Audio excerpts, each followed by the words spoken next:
It is 6 o'clock. If you'll all find a seat, please. I would like to bring the February 4th, 2025 West Melbourne City Council meeting to order. Would you please stand with me in the pledge in a moment of silence?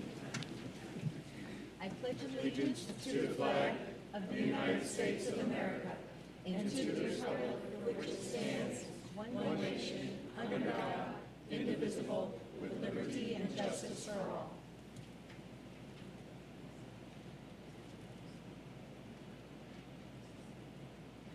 You may all be seated.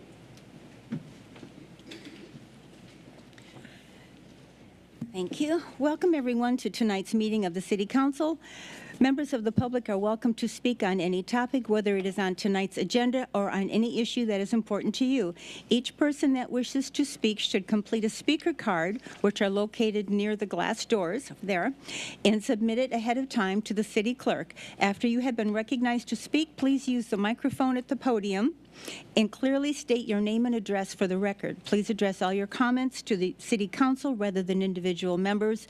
Direct all questions to the chair. Speakers will be given up to 3 minutes. All right, thank you. Our first, we have no presentations or proclamations. We have no modifications. We're going to go right to public hearings. Yes, Mr. Frampus. I would like to request a modification to the agenda. Yes, sir. I'd like to move 10B to action item list 8F.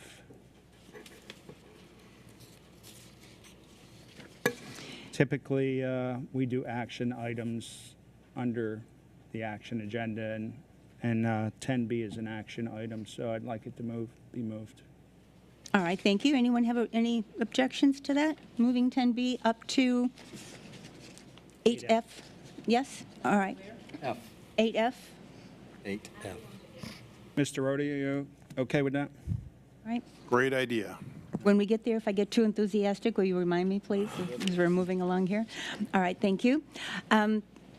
We have the first item is ordinance number 2025-02, annexation of the properties located north of Watergrass Street, which is owned by Andrew Poshak. Christy Fisher, this is your item. Thank you, Mayor and Council. For the record, my name is Christy Fisher. I'm the City Planning Director, and I would like the audience to understand when I talk about the case, we are the ones who help us as staff to bring these cases to City Council. So we have the obligation to look at what the facts are related to the annexation code and the annexation statutes that are in the Florida statutes. So that's the perspective that I'm going to be giving over the next few slides. The name of the applicant is Andrew Poshak. He is in the audience here, and we'll show you where this property is. On the left-hand side of the screen, you see the 2 red rectangles, and that's where the property is located. You could see that it's surrounded by sawgrass lakes, the 2 stormwater ponds, a few single-family homes to the south, Watergrass Street, and it's in the other properties. Sawgrass Lakes is in the city of West Melbourne. We also have the blue line showing above it the Melbourne Tillman, so MTWCD stands for Melbourne Tillman Water Control District. And then north of that, it's the Carriage Gate subdivision, which is in unincorporated Brevard County. So this property, as it stands, is not in our city limits. It's what we call unincorporated. And the total size of the property is 0.83 acres, so less than an acre. The annexation notices were sent to the surrounding property owners. Every time we have a case like this, we send out a courtesy notice of when the public hearings are, and we do the advertisement. The city received multiple emails from adjacent property owners, and that was up until a few hours ago. These were shared by the city clerk with the city council and with the city manager, city attorney, and then city council decides on whether to annex or not. A little bit of the property history, but I fully expect that the applicant will be able to tell you more about the property history. But this is, again, just from staff's perspective. Sawgrass Lakes was created as a subdivision in 2013. The underlying subdivision was a June Park subdivision. So picture all of Sawgrass Lakes, and that entire area was June Park. when the subdivision was created for Sawgrass Lakes. That's basically like a replat, so it extinguished the underlying June Park subdivision. And some of the area that became Sawgrass Lakes was annexed in 2004. So June Park is a big area, and all I'm trying to say is we didn't take in all of June Park. We just took in 2004 some of this area. Then it took several years later for the Sawgrass Lakes subdivision to be created. D.R. Horton attempted to purchase some of the remaining lots on its border next to that Melbourne-Tillman Controlled District Canal, but was unable to. The city at the time was aware there were a few properties remaining, and we couldn't allow the land to be inaccessible. So D.R. Horton, in response, created Tract AC-3, and I will try to point to it with a cursor on the mouse, but I have another slide that will show you that. So the last bullet is to tell you the applicant, Andrew Poshak, took ownership of the two lots, and like I said, he'll tell you the history of the ownership.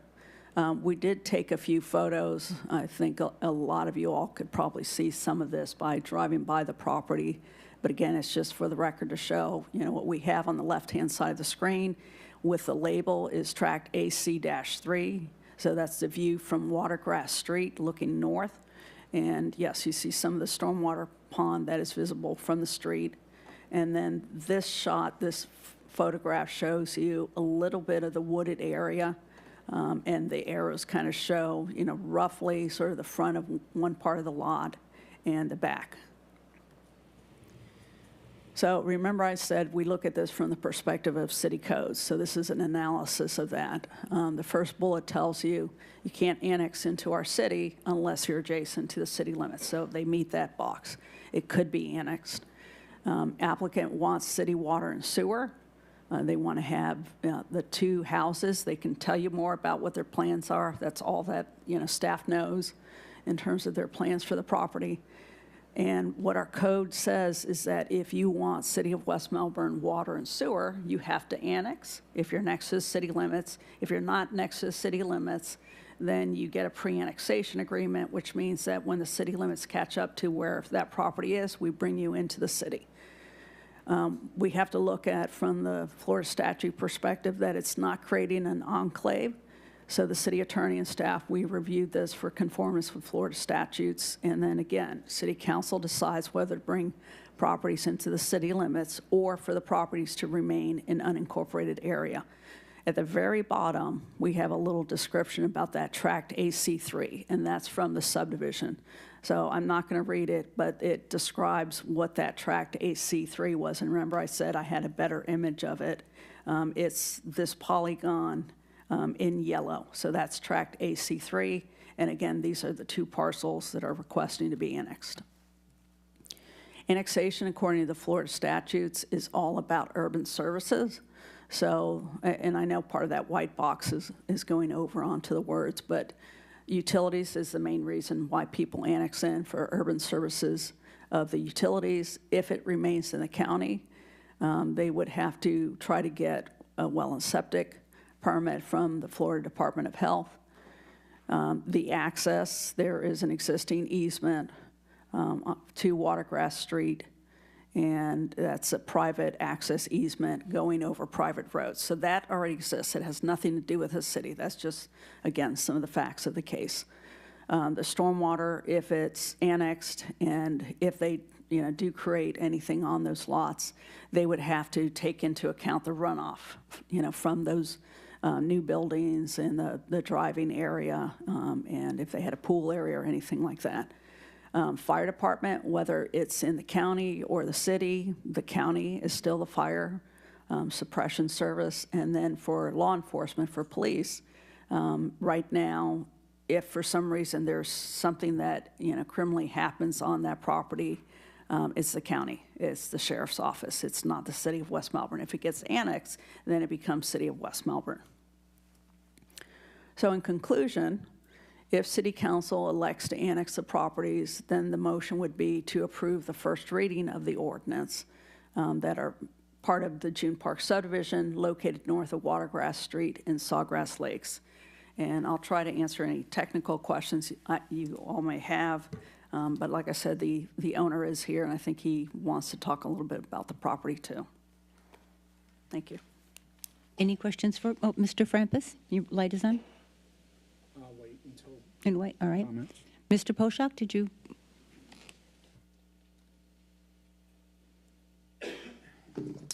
Andrew Poshak, 3460 Heald Road, West Melbourne, Florida, 32904. I'm also the land surveyor who developed the Sawgrass Lakes project. It took us numbers of years, and Ms. Fisher did an excellent presentation here. It started back in about 2003, 2004. June Park was an underlying subdivision owned by multiple properties owners and in different groups, and it took us years to start acquiring properties in there to then move forward with the subdivision. We couldn't acquire everybody at once, so as we acquired properties, we started platting. I think our first plat that we were able to record was in October of 2014. We called it the Phase 1 plat. That plat worked around numerous properties that were still in the June Park subdivision that were owned by other individuals. Some of those lots were under what became future lots that are homeowners living here now. In October of 2015, we still had this outstanding property and a few others, and to be able to move forward with the Phase 2B plat, which is all of these residences in the back, we had to first secure an access to this. So we worked out with the homeowner or the lot owner at the time that they would accept an easement to be able to have access to the lots to allow the subdivision to move forward. If that lot owner didn't want us to do that, they wouldn't have been able to build what they have out there. So once we acquired an easement for that person, we got a deed from that individual as well. In about October of 2015, we created the easement. January 25th of 2016, we acquired a deed. However, it still had some issues with it, so we weren't able to move forward with platting it within the subdivision. So we cut it out of the subdivision and moved forward with the Phase 2B plat, excluding this piece of land. When we platted it, we created the tract. The city accepted a public utility easement across that tract, knowing that utilities would eventually run up that road to service this area. It was always our intent to bring this into the subdivision in the future and be residential home sites or something else servicing the community. At this point, it took us 8 years to finally get complete title to the landowners, so now we can move forward with permits on it.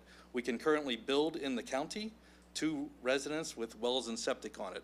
However, what we're coming into the city for is to try to acquire access to the water and the sewer that's down in the roadway.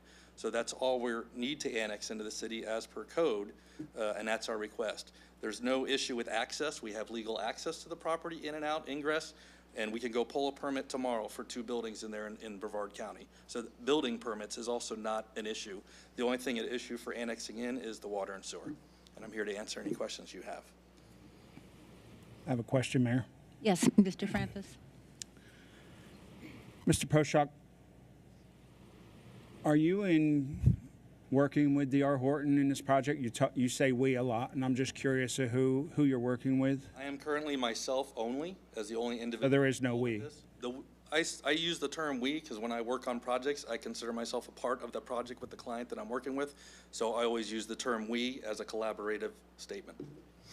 But in this particular instance, there's no relationship with D.R. Horton for these particular lots. There's no agreement that D.R. Horton would be the ones constructing these lots.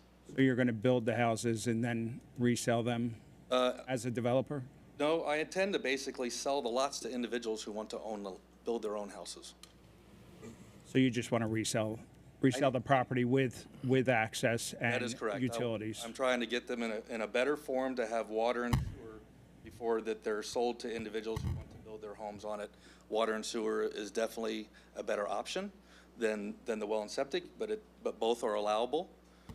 It would be up to the homeowners if they ever wanted to join the Sawgrass Lakes Association. I'm sure they could come and approach the boards of those, but I'm not going to have those lots join the association prior to me selling. Well, there's a lot more to it than that for them to join. The residents would also have to have a vote to allow them to join. They can't just come into the association. And that would be their prerogative to reach out to the association, find out what was required, what those dues would be, and work that out. Did you have previous discussions with D.R. Horton about doing this with these lots, or? I have Because not. it's my understanding that you acquired them in a tax sale, is that correct? I did not acquire these in a tax sale. I reached out to an heir and got them directly from an heir. From in the heir. 2016. There were unknown heirs that were in it, so that's why it wasn't clear title, because she had heirs that could have been chain of title. But once we went through the litigation process of reviewing all that, we got clear title to the land. That's why in 2016, we couldn't include it in the Phase 2B plat, because once we got it and the attorneys reviewed the title, they said there's still heirs out there that we can't bring it in clearly, so we'll leave it out for the time being. And in full disclosure to the council, I used to be the president of the Estates Association, and I'm no longer the Estates.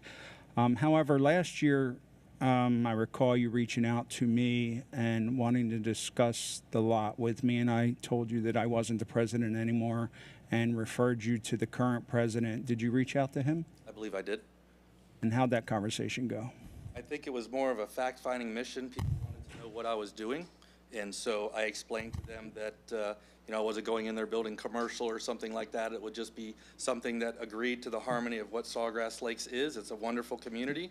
And certainly, these are going to be large estate lots. They're going to be basically splitting that 0.88 acre size for the most part. So they'll be larger than most of the lots that are in Sawgrass Lakes now. I'm hoping that the 2 home products in there will be very nice upper end products. And so I think that was kind of the questions that were asked. What was the purpose of what I was trying to do? You don't find it strange that it's a private community and you're going to be running essentially public residence through the community? Well, that's what the condition of the egress access easement was about. If you recall, those people had access a different way, and for these homes to be constructed, that was the deal of the easement agreement between Sawgrass Lakes Association, D.R. Horton, and the landowner of the property for them to be able to move forward. Both parties agreed that they would have private access through the neighborhood. It would not be a standalone type of situation in Brevard County where this would, be where somebody drives through a private neighborhood to get to a residence that's not associated with the private neighborhood. Mr. Frampus, we need to have the public hearing first before we I was just question. questioning Yes. him on what he's done up to this point. Is that not the appropriate time? Just not quite yet. That's all, just not quite yet. I have another light on too, Mr. I Bentley. would have to call him up. And, Yes, we'll call him up again. Yes, ma'am. Thank you. Mr. Bentley, you have your light on too. Were you going to say that? I had a couple of questions. Oh, but we're going to wait until after the public hearing. Okay. Yes, can you continue, please? So basically, my hopes are here is that we become, a very nice 2 residential portion in the back that's on city water and sewer. I think that the products that go in there, everybody's going to be very happy with. It's not going to be a detriment to the Sawgrass community in any way, shape, or form. We already have access requirements that we would get codes to go through the gate. Certainly, they wouldn't have to give the garage door openers or the automatic clickers to us, but they would have to provide us with gate access codes through the gate, so. All right, thank you. Thank you. All right, this is the public hearing. I have a speaker card from Dr. Leland Horn, followed by Charles Dickens. We just can't make a motion. Can you come in and please state your name and your address for the public record, please, Mr. Horn? Yes, Dr. Leland Horn, 3301 Watergrass Street. So my largest concern lies with the environmental impact on the wildlife, the lakes, the greater. Can you speak into the microphone? Yes, thank you. Didn't realize there was a height requirement for the microphone. Thank you. Ideally, I would like to see the area remain as it is today, but that may not be possible. So given the change and growth as a part of life, I'd like to remind everyone that we have some painted buntings here. They're protected under the Migratory Bird Act, as well as our resident bald eagle pair there in the neighborhood. I know significant numbers of other waterfowl, both migratory and non-migratory, feed and most likely nest and certainly rest in that area along our shoreline. We've watched turtles use those banks for egg nests over the last 7 years that we have lived there, almost 8 years now. Nesting season is upon us. I'm concerned that that following the completion of construction, they might not return to that area unless the landscape is properly restored and managed. I feel like this would most likely only succeed if the property was added to our current HOA for governance. We know that from our own building experiences in the estates, from all the homes, that wildlife will return once the supporting landscape is available. So a lack of this HOA governance and oversight may lead to conditions that are or will become unsuitable for any returning wildlife and impact the earlier mentioned species. So if construction must proceed, meaning the council decides for annexation, then I believe it would be best for the wildlife to have the final product match the current estate design and requirements in a general fashion. Doesn't have to be exact in one of those models, but certainly needs to be compatible. So a second concern that I have complements the first concern. I've learned, be it second-handedly, that there was granted proper access via the street infrastructure, and we heard about that during both earlier presentations. I learned some information there, but this information was given based on the positioning of the lots to available road access. And at that time, our HOA apparently was a joinder in the access grant. And as things have moved forward, I've heard all sorts of statements saying that it creates an obligation for any construction on the properties to join the HOA and follow those policies. I've also heard the exact opposite of that, that they don't have to join the HOA. So given that we bear the responsibility in the HOA for the infrastructure, I would like to know the accurate position and have that documentation made available to our general HOA membership, particularly the estates HOA, so that we can all see it and understand it and have it to review, and it will clear up this confusion of one says this, another says that. So if that's available and I missed it somewhere, if somebody can connect me to it, I would be happy to review it and be satisfied with that. Thank you for your time. Thank you, Mr. Horn. The next speaker. I'm sorry, Christy, just to clear that up in 2 seconds, they're not required to join the HOA, correct? The city doesn't do anything about who joins an HOA or not. We have no authority over that, and I think the city attorney would back me up in that. Okay, Chip Dickens. Thank you, Mr. Dickens. Please just name and address, please.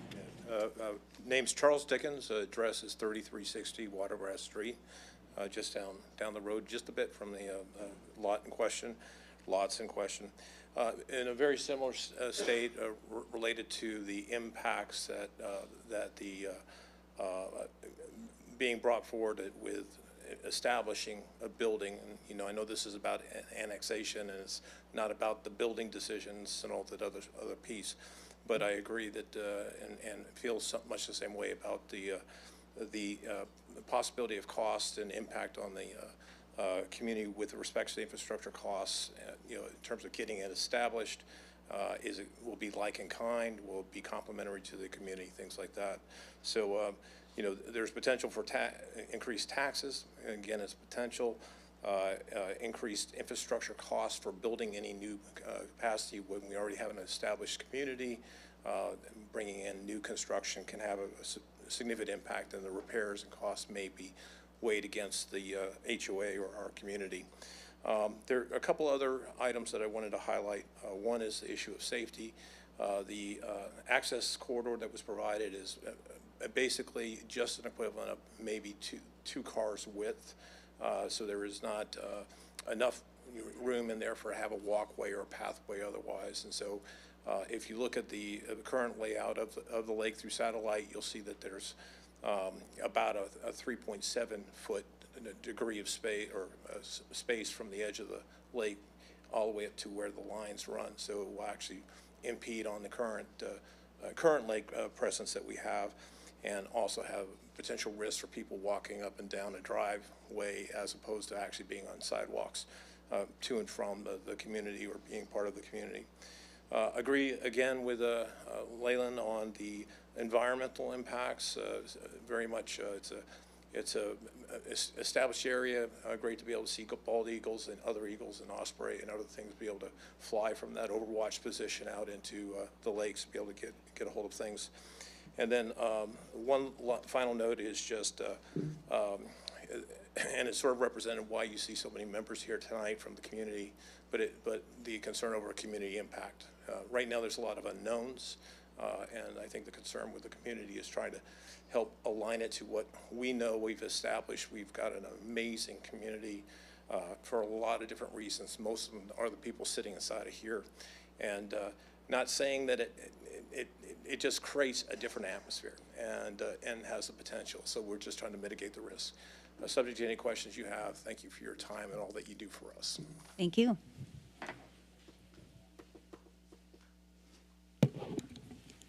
Next is Lalita Crichton, followed by Mark Drage.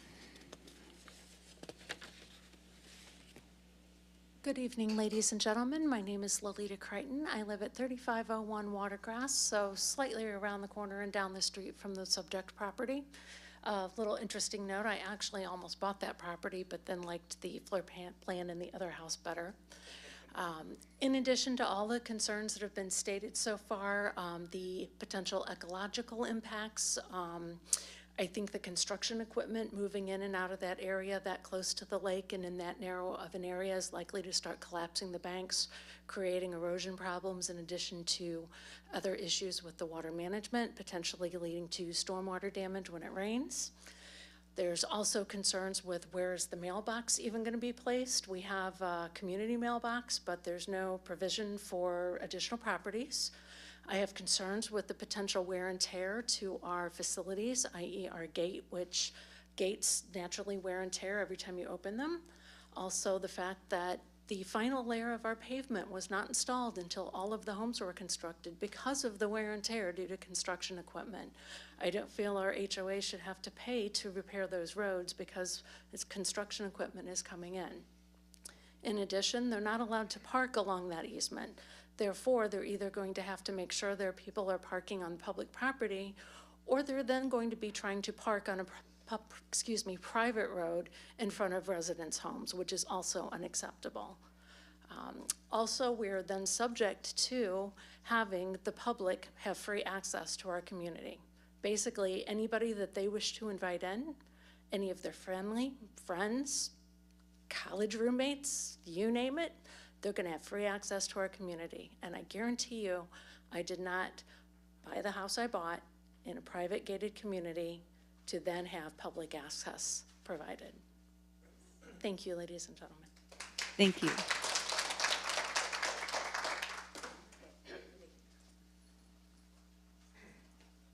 Ma'am, esteemed members of the council, I'm Mark Drage, 3333 Rushing Waters Drive, West Melbourne. The two that stand beside me, we come up here as a collective because we are the president, vice president, and treasurer of the estate's HOA. So that's why we all three are here. If that's unacceptable, we all have different cards in for that. My name is Mark Drage. My wife and I are homeowners and members of the estate's Sawgrass Lakes. I represent the HOA as a board member of the estate's subdivision. I oppose this request for annexation. I believe it's important to understand the history and the chronology of the acquisition of the parcels on the agenda this evening for proposed annexation. On 21 October 2015, the development-appointed HOA president granted an easement to the grantee of the parcels. An easement that was drawn up, certified, signed by Mr. Andrew Poshak as PLS. On 12 November 15, which is less than 1 month later, Mr. Poshak, a professional land surveyor, signed and certified the completion of the plat survey that is the current estates at Sawgrass Lakes.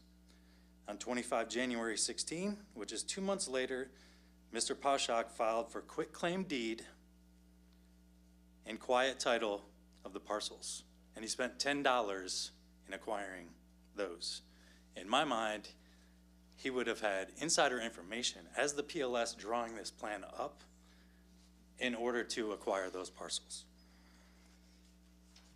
It is my opinion that the development appointed HOA intended for that easement drawn up in 2015 by the professional surveyor who is now the parcel owner to be continued in perpetuity for the possibility of 2 homes to be built outside the regulations of the surrounding HOA.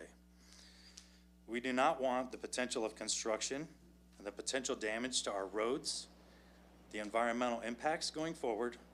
In addition, we do not welcome 2 new homes in our community that will not fall under the same regulations as our HOA dictates. Moreover, we do not want to afford our gate access on our roads to potential owners who do not pay the HOA dues that we are all required to pay. I hope you'll consider voting not in favor at this requested annexation. Thank you. Thank you.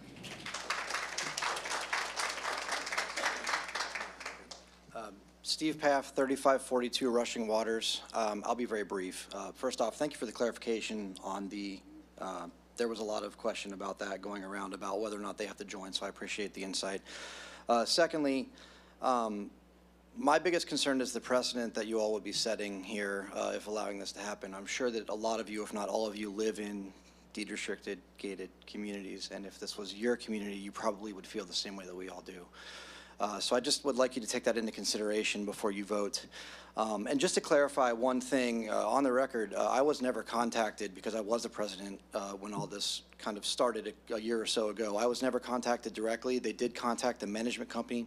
Actually, our management company reached out to them to just kind of maybe see what was happening, what the plan was. So I have secondhand information from our property manager at the time. I was never directly contacted for any information or to, you know, get any ball rolling of any sort. So I just wanted to make sure we clear that up real quick too. But thank you for your time. Thank you.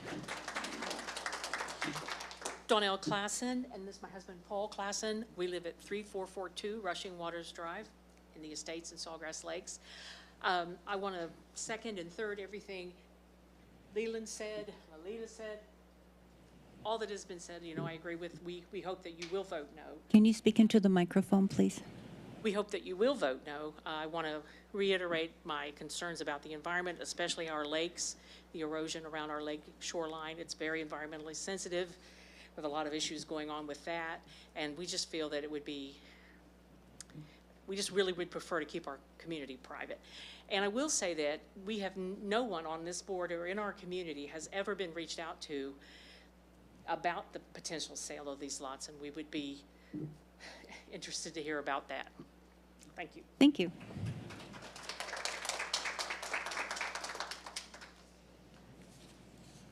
Gregory Banasak, followed by Donnell Klesser.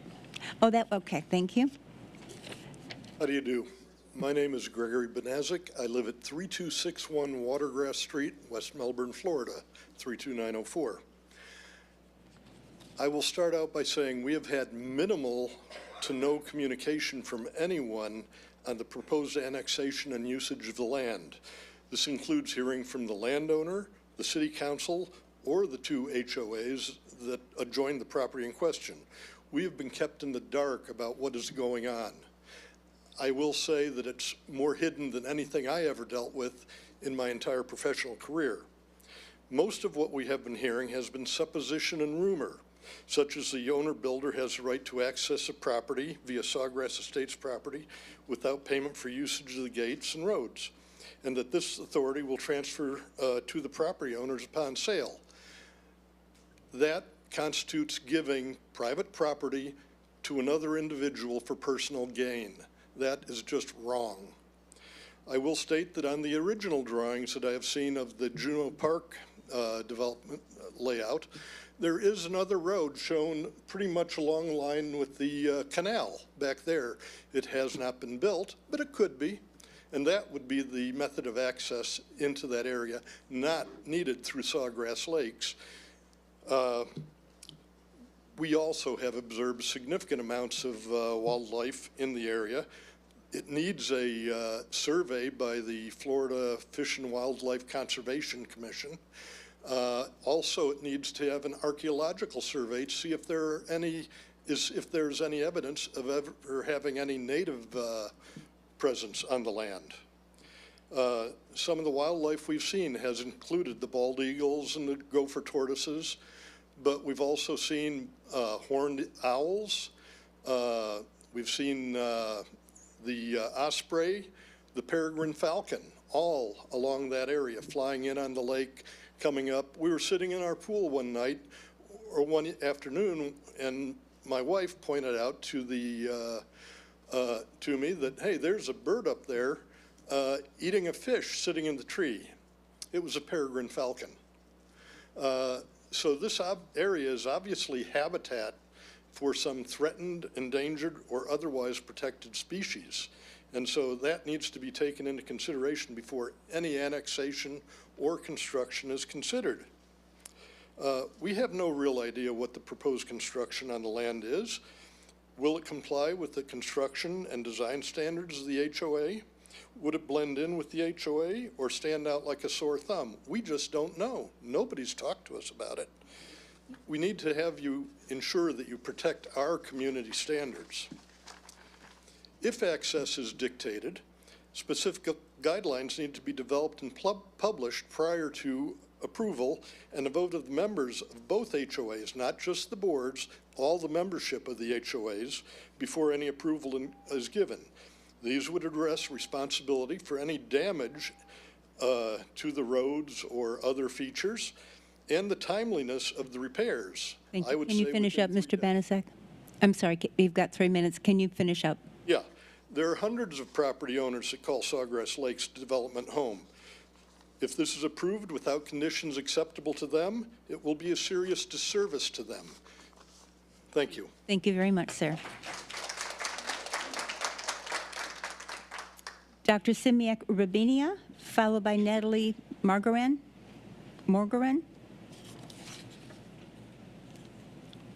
Good evening, Board. My name is Dr. Simiak Rabinia, and I live in 3201 Watergrass Street. I guess all the neighbors clearly explained the issue, but I would like to, repeat the 3 main concerns that I have. The first one, as we heard about the wildlife, and I have drone, and neighbors know I fly my drones, and we've seen deers, we've seen alligators, and all the sort of wildlife that we normally are not able to see around. So I'm pretty sure that this development will be a big impact in the wildlife.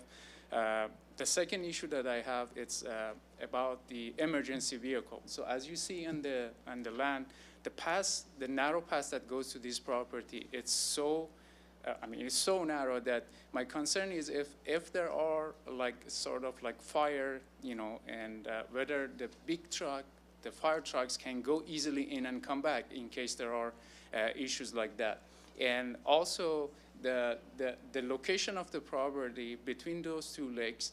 So we've seen sort of the erosion by the pond, by the lakes, and my concern is having this, the big truck to start building. How would those impact the lawn? The lawn obviously, and then the pond and the lake surrounding this property. So thank you.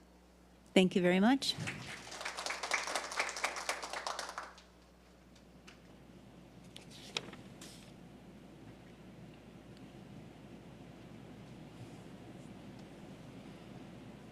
Hello. My name is Natalie Morgavan, and I live at 3201 Watergrass Street with my husband, who is just up here speaking. So my biggest thing, really, more than anything, we chose to live in Sawgrass, A, because it's a private community, and B, we've heard fantastic things about that. And being a newlywed couple, fairly new, one of the things that we really have concerns about is having our children, right? So when we decide that we want to have children, we want to make sure that they are in a safe environment. We chose Sawgrass because it is notoriously a safe place and it's a gated community. My concern is if we have little children, and it's not just for me or for my husband, but it's for all the members of our community who have little ones. There's little ones all around our community. A lot of people go there because it is gated, because it is safe. If you are allowing public access to our community, that puts our children at risk. And that is exactly going against what a lot of us as homeowners stand for by going there. You know, if you have the easement, is that going to become a road? If it has public access to it, does that mean that now city workers are going to be coming in and out? Are there going to be people that, you know, don't have gate access coming in and out? It really is a concern for our children of our community. Thank you, guys. Thank you. I have no more speaker cards. I'm going to close the public. One more that's coming in late. All right, here we are. Is there anyone else who would like to speak, who'd like to fill out a speaker card as well? Okay.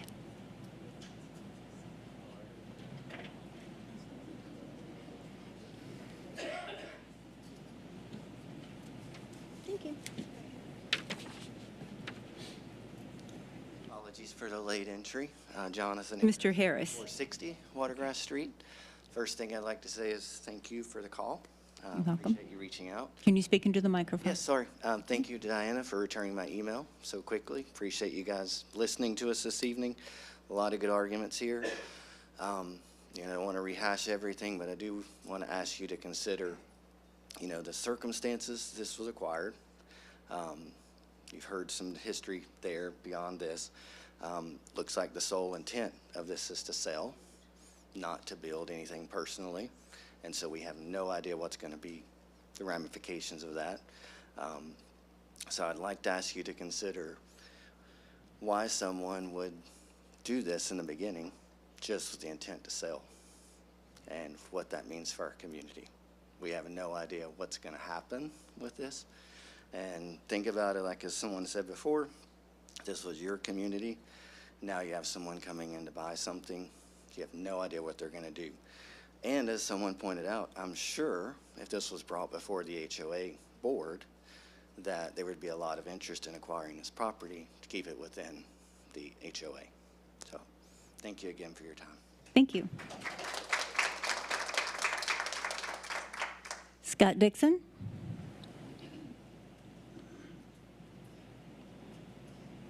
Yeah, good evening, and thank you for giving us the ability to address the council.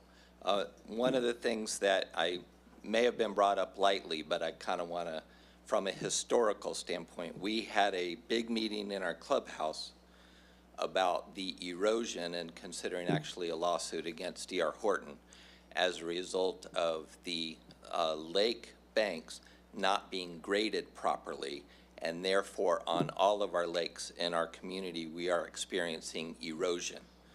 And so, as other people have mentioned, that strip that will be used for big construction vehicles and passing through almost assuredly will contribute to the erosion because of the way it was improperly graded.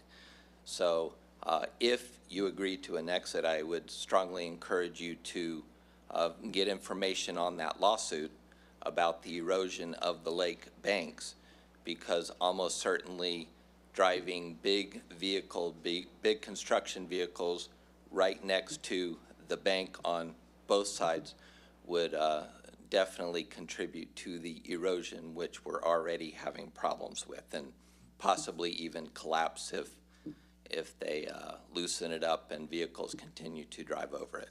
So I would encourage you to consider that as you deliberate. Thank you, Mr. Dixon. All right, I'm going to close the public hearing unless there's any. Do we have another card? This was for public forum on water quality? Yes. That's the next. Yes, anyone else wishing to speak on this particular topic before I close public hearing, because then council's going to discuss this. Did you want to speak, ma'am? Did you want to fill out a card? Just one minute. You need to come up to the podium. You need to fill out a card. I tried to reach. Can you get a card? Can someone please hand her a card? My name is Brenda Katan Banazik. Oh, Mrs. Banaszak. Yes. Yes. I'm right behind this land we're talking about. I tried to reach the seller a year or more ago, and they said they don't want to talk to me, they don't want to sell it. Our idea was, if it's a good price, we could, us and the neighbors, because we're there, if we can buy it and keep it as is. we would like to keep it as, like with the trees and everything. You know, that's it. Thank you, Mrs. Banaszak. Thank you very much. Okay, one more time. Anyone else have anything they'd like to say before I close the public hearing? Once council starts, then we're going to discuss it up here. So I want you all to have your say before we do that. All right? Done with public hearing. All right, thank you. Public hearing is closed. Mr. Frampus, your light is on. Thank you, Mayor. I just want to start off saying that I am normally an advocate for annexation and, you know, changing zoning when it makes sense to the city. As with the Benton Grove project, it didn't really make sense to what we wanted in the city, and I feel the same way about the annexation of this property. By no means do I want to impede the property rights of this home or this property owner. However, I just think it's going to muddy the waters for West Melbourne, and I don't want that for West Melbourne, so I won't be supporting this. Thank you. All right, thank you. Ms. Volz, your light is on. Yes, I'm sorry I haven't been feeling well. If I start coughing, you'll have to excuse me. This property is in the county, correct?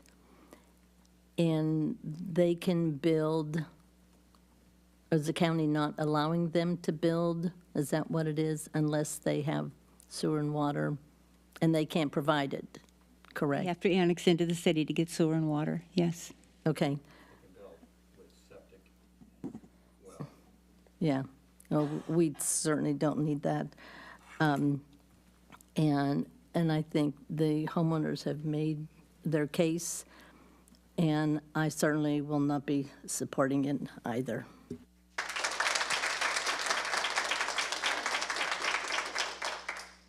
All right, I do not have any other lights on. Oh, Mr. Austin? Mr. Rohde, can Gaylord, there we go. talk about what we were just discussing? Yeah, just wanted to clarify. You know, the statement's been brought up, and so just as a point of clarification, the property is currently in the county, and the property can develop in the county. The city doesn't have anything to do with, you know, the building permit process in the county. And so, you know, there is a chance that if this were to not move forward with the annexation, there could be something there in the future in the county.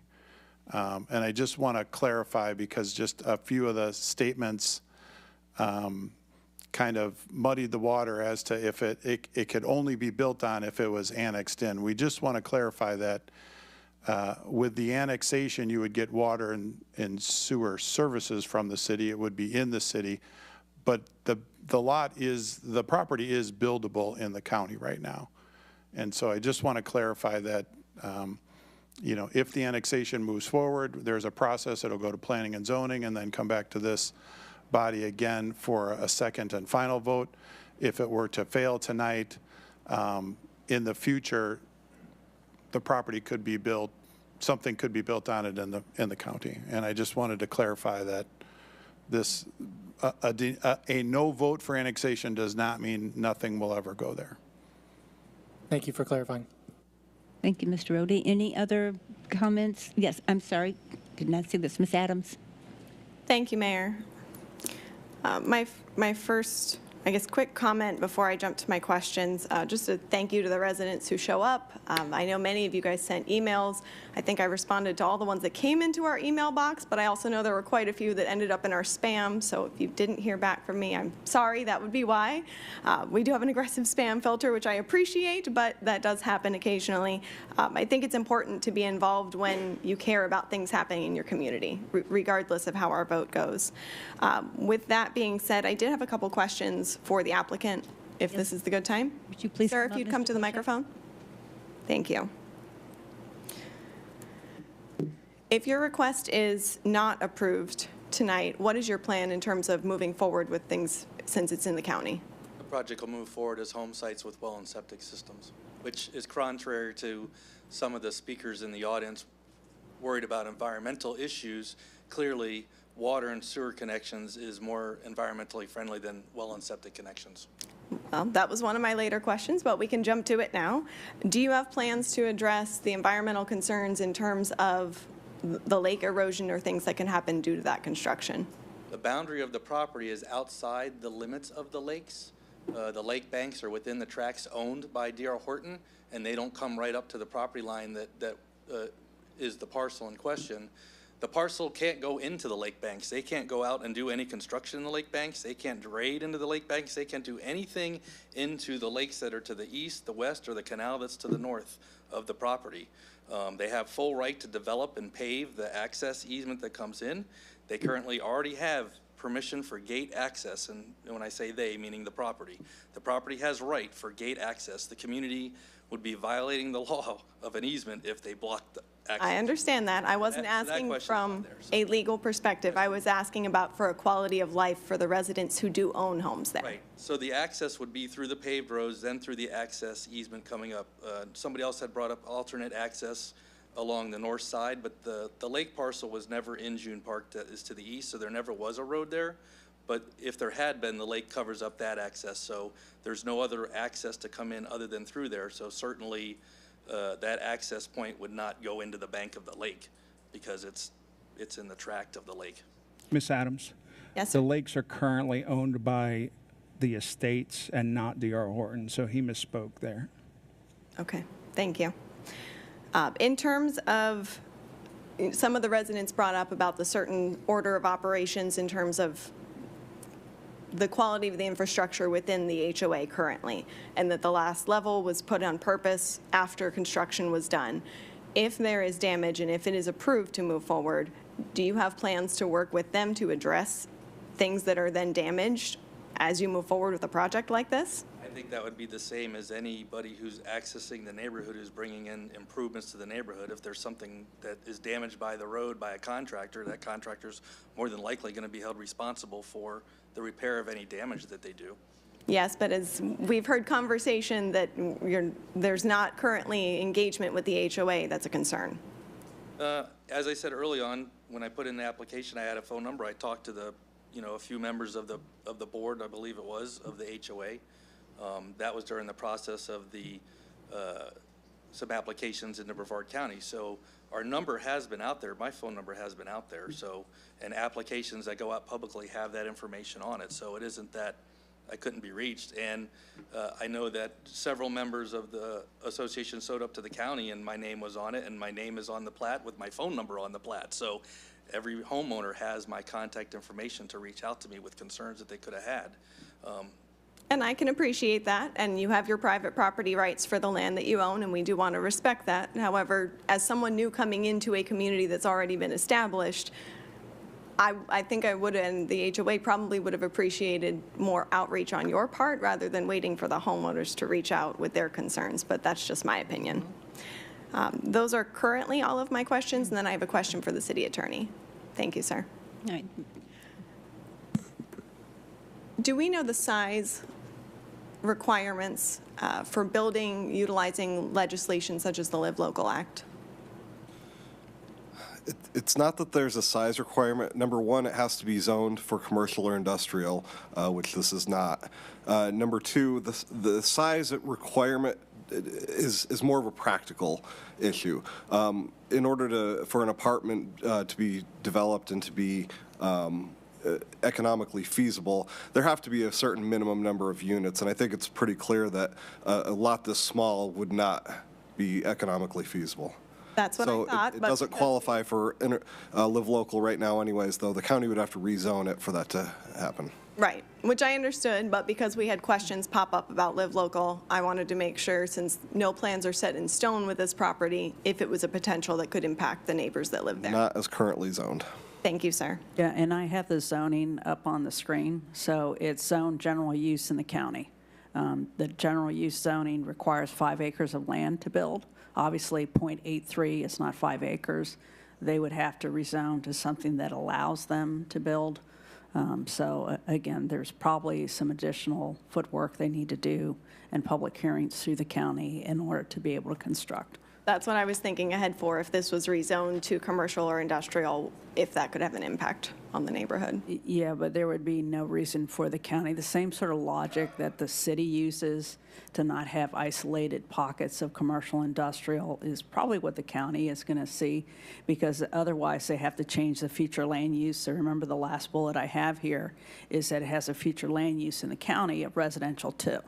So they'd have to change that to commercial plus the zoning to commercial before they could get Live Local Act. And that would also probably constitute a spot zoning, which is illegal in Florida, but obviously that's not for us to determine.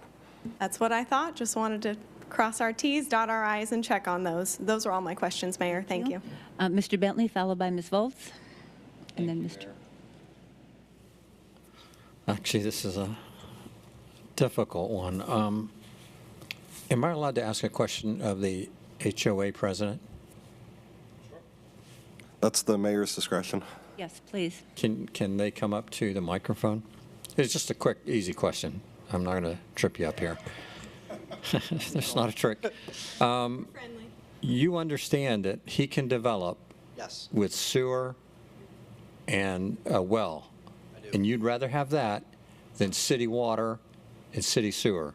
It's kind of a yes, no, but I'll let you go a little further. I appreciate the question, and I'll expand a little bit. I am aware that regardless of how this goes, he has the right to build with the well and sewer, septic.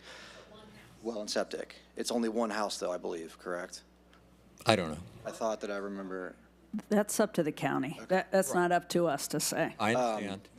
I think.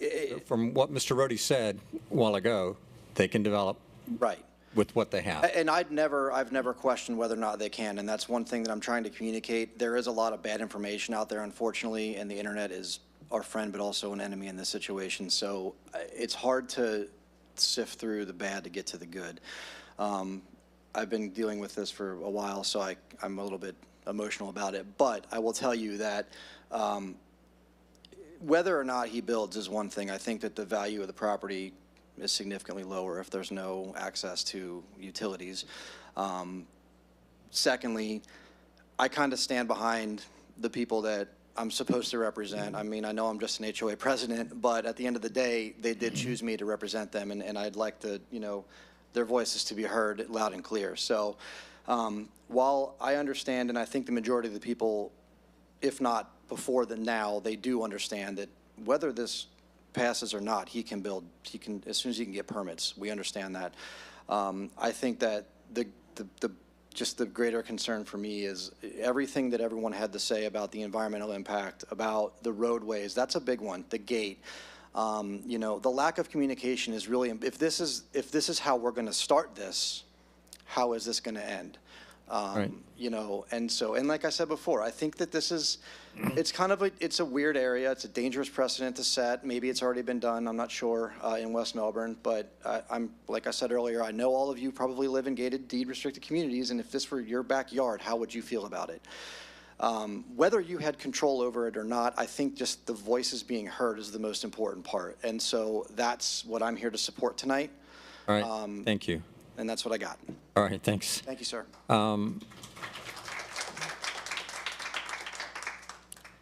Unfortunately, also, I think, well, let me say this first.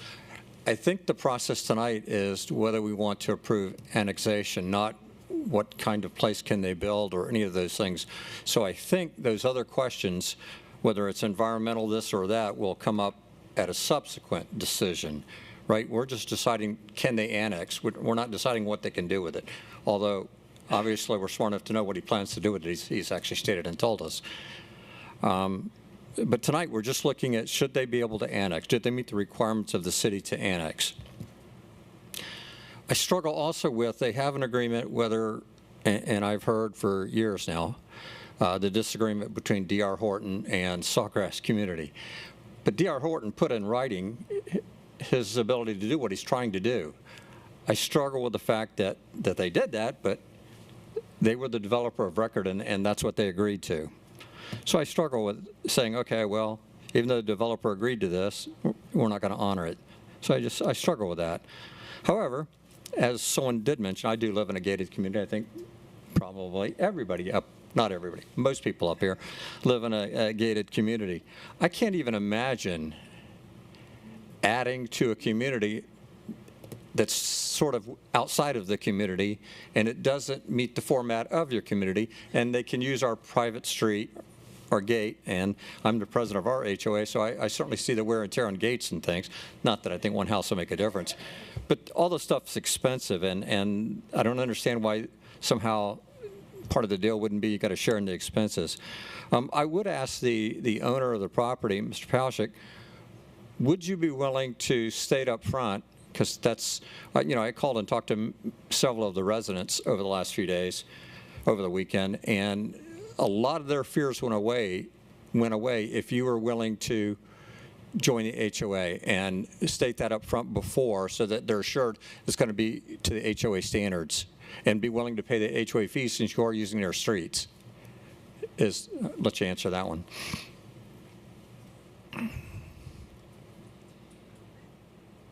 I haven't seen what those fees would even be for these two properties on there. So if somebody would like to make a presentation of what the fees would be and bring those to me, then I can look at those and see what they would be. Certainly, we could make a condition of the recording of the plat that they join the HOA when home construction would start, you know, when somebody goes to pull a permit or something like that. I mean, certainly there's nothing out there that would be wear and tear at the moment when it's all wooded land. I'd ask the attorney about how would we go about ensuring that the residents got their request made and adhered to. Which request? Well, they made a request earlier. You know, it would be easier if he agreed to live to the wants of the community and join the HOA. That gets to be a little bit outside of our jurisdiction, because in order to join the HOA would have to take action to do so, to allow them to do so. And I don't know the ins and outs of the Sawgrass HOA. There's a master HOA and then the localized one for that neighborhood. I don't know if both of them or just one would have to agree to it. Furthermore, I don't know what the bylaws say as far as would a majority of the existing members need to agree? Would it need to be unanimous? Would it need to be 2/3? That's all within the HOA documents and not something that I have access to. And really the person that would have to answer that, I think, would be the either the HOA president or the HOA's legal counsel or the management company. So, you know, just him agreeing to join the HOA, there would be several steps after that before it would, before we could get to the point where that would actually occur. And, you know, the next step for the city, I think, after this, and Ms. Fisher can tell me if I'm mistaken, is he would need to come back, if it's annexed, with a request for a comp plan designation and zoning. That's correct. Those would be the next two steps. And as you know, you can't put conditions on zoning, so you couldn't condition zoning upon joining the HOA or something like that. So a lot of that, if he would provide assurance, it would be a verbal assurance. I'm not sure if it would really be enforceable down the road. Plus, it would involve their HOA and maybe multiple HOAs agreeing to it. So it's all a little speculative at this point. Mr. Bentley, can I add to that? Absolutely. There'd also be some considerations from St. John's River Water Management System, because we're approved for 933 homes for our water management system. And to increase that by even one, we would have to go back to that agency and determine. It would be very complicated. It's going to take to bring in property, as you know, as an HOA president, would require a vote of the membership from the estates and from the Master Association. Yeah, I guess where I'm struggling is that I'd like to see this gentleman sit down with the president of the HOA or the board, whatever, before they come to us. Because I can just tell you, I've been up here a long time, and if I had to guess right now, I don't think this is going to pass based upon just the comments that I've heard sitting here. I could be wrong, but that's where I think you're sitting. What is the rule on that? If it gets rejected, how can he bring it back? Or I know a lot of things you can't bring back once we say no. Do you want to address that, Christy? Yeah, what would happen is I'm trying to get him to do. it's really tied to the rezoning and the comprehensive plan amendment, and that's the 6 months. So if you all deny the annexation, they haven't gone through the future land use and the rezoning. So they, can try to do the annexation again, but in terms of the rezoning or the comprehensive plan amendment, he would have to wait another 6 months. Could he pull it now? Could he pull the project now? The request? Absolutely. He can withdraw as an applicant. You can withdraw a request at any time. I'm struggling that you get to use a gated, I understand D.R. Horton gave you the right. Can't argue that. But I would not, if I were in their situation, I would not want someone to be able to use our street that didn't live and partake and pay like the rest of us did. It just doesn't, you got the reason, but I think that's not fair. Also, there is some wear and tear, and I think there is concern about making sure the homes are of the fabric that the rest of the community is. And right now, they don't have any of these guarantees. So I don't know if you'd want to consider pulling it and talking to those guys and getting agreement. The other thing I struggle with, though, is and then I'll stop. You're doing a lot of struggling over there. Yeah, it is. Well, I talked to a lot of folks over the week, and they're real concerns. So I don't know. That's my thought is, if I were you, I would consider pulling it because it's going to be a lengthy process to bring it back and try to work out some kind of agreement because I think this isn't fair to the homeowners organization. I understand you have permission legally. I think you guys need to understand he could build there anyway. And he stated that he will. And I don't think that's what's best for the community. Whether he's allowed to, whether he does, I don't think that's what's best for the community. So I think it would be beneficial for both parties to try to figure something out. And it sounds to me like they haven't tried that yet, that there has been almost no communication. Thank you, Mayor. Thank you, Bentley. No. I'm sorry, it's during council. Ms. Volz, followed by Mr. Frampus. Those comments are exactly what I was thinking. You, as the homeowner or the owner of that property, you kept saying your number was out there. Well, it is your responsibility to respond to these people since you're coming into their community, and you should have gone to all of them. You should have had a meeting with their HOA. You should have worked out all those details before you bothered to come here so that we didn't have to go through all of this and then make you have to pull it or go into the county or whatever.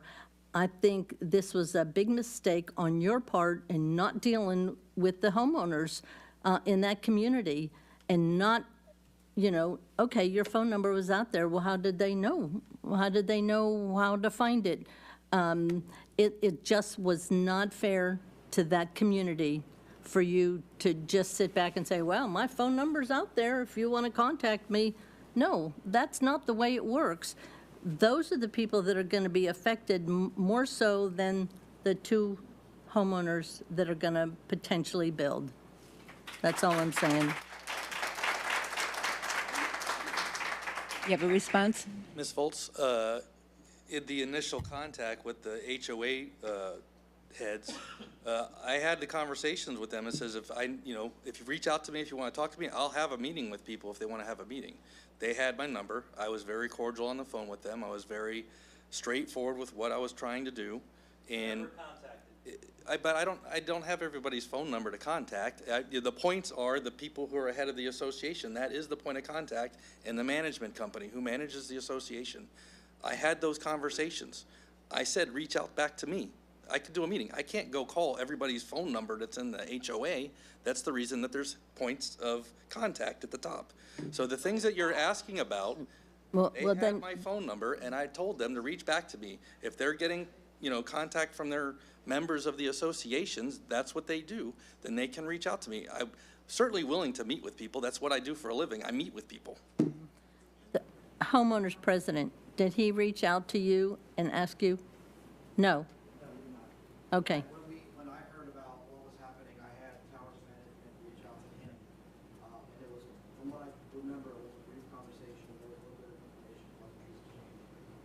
He's going to have to step up to the mic, Mayor, if, Yeah, come on if up he's to going to the make a mic. comment, because I can't.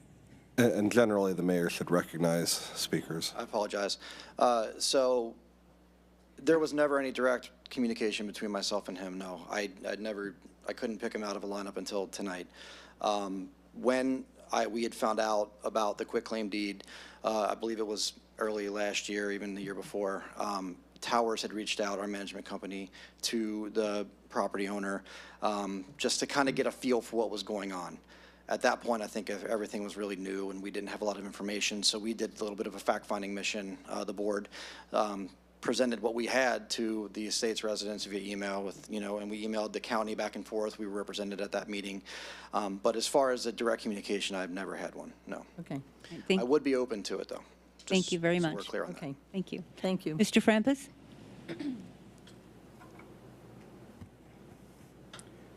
I think Mr. Paulshank is being a little disingenuous, because I did give him the information of the president, the new president, when he reached out to me, so he had that information. I kind of like Pat's idea that if it's just about making money on the land, the HOA said they were interested. So why are we muddying the waters by bringing in the annexation when they could clean all this up, like Ms. Volt said, prior to coming to council, and then bring it to council as a clean agenda item? So I haven't changed my mind on my standing. Thank you. Thank you, Mr. Frampus. Ms. Adams? Thank you, Mayor. Just listening to the conversation, our responsibility as a council is to, when we set policy, we talk about the quality of life for our residents, both the residents that we have today and the residents that we're going to have in the future. And I think the argument is very strong and stands on its own that if this was happening in any of our communities, this would be something that is not congruent with the community that you have. I think there definitely needs to be a conversation between the property owner and the HOA. I think that is really, sir, respectfully, your only way forward if you choose to continue to want to annex into the city. Because counting right now, if I had to guess, I also don't believe you have the support to annex into the city today, and that's just my personal opinion. But you do have the rights as a property owner to decide how you wish to move forward with that property should you come into the city or not. But I also think there's value in being a good neighbor. And so, I know you may not choose to go into the homes that may be built on that property, but someone will. And so knowing that people live in that community, they're going to be directly impacted by something that can be built there. I'd love for there to be some sort of conversation or harmony that can be built there so that everybody can be on the same page, because I don't think this is the right way to start off coming into a community that is established. So my advice to you is you might want to consider pulling it to have those conversations, because I think it's clear that these conversations have not been occurring, but that's just my advice. Thank you. Thank you, Ms. Adams. Mr. Rohde? I just want to clarify what Planning Director Fisher mentioned. Just conferring with the attorney. The annexation request, if granted, would go to P&Z next and would go through that process. If it is denied tonight, the annexation would be done, and there isn't a 6-month delay or cooling off period, which we reference for if a rezoning is denied, there's a 6-month cooling off period. Annexation, like many other things here, in annexation, if it's denied, there isn't a cooling off period. A new application could be submitted. Now, obviously, if this council were to deny it, common sense would say that this council 2 weeks from now at our next meeting isn't going to, change their mind. But I just wanted to clarify that there isn't a 6-month cooling off period. A rezoning request that's denied can be submitted at any time in the future. Thank you, Mr. Rohde. Mr. Frampus? Thank you, Mayor. I think we all spoke on this quite a bit, and I'd like to call a question. All right, thank you. Any other comments? All right, then we will call the question. I'm looking for a motion to approve the annexation. Seeing as there's no motion to approve, I'm looking for a motion to deny the annexation. Do we need a motion to deny? I thought it, We would prefer inaction rather than. I'll make a motion to deny the application. Motion to deny, Mr. Frampus. Is there a second? Second. Second, Mr. Bentley. All those in favor of denying the application signify by saying aye. Aye. Aye. Those opposed? Access denied. All right, let's take a 5-minute break so we can clear the room, and we'll continue on after that. These are for public. What are we doing? And I had that other one for. And Okay. okay.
Right. But I can't still, I would have pulled it if I was him. I told him to. It's easier after. All right.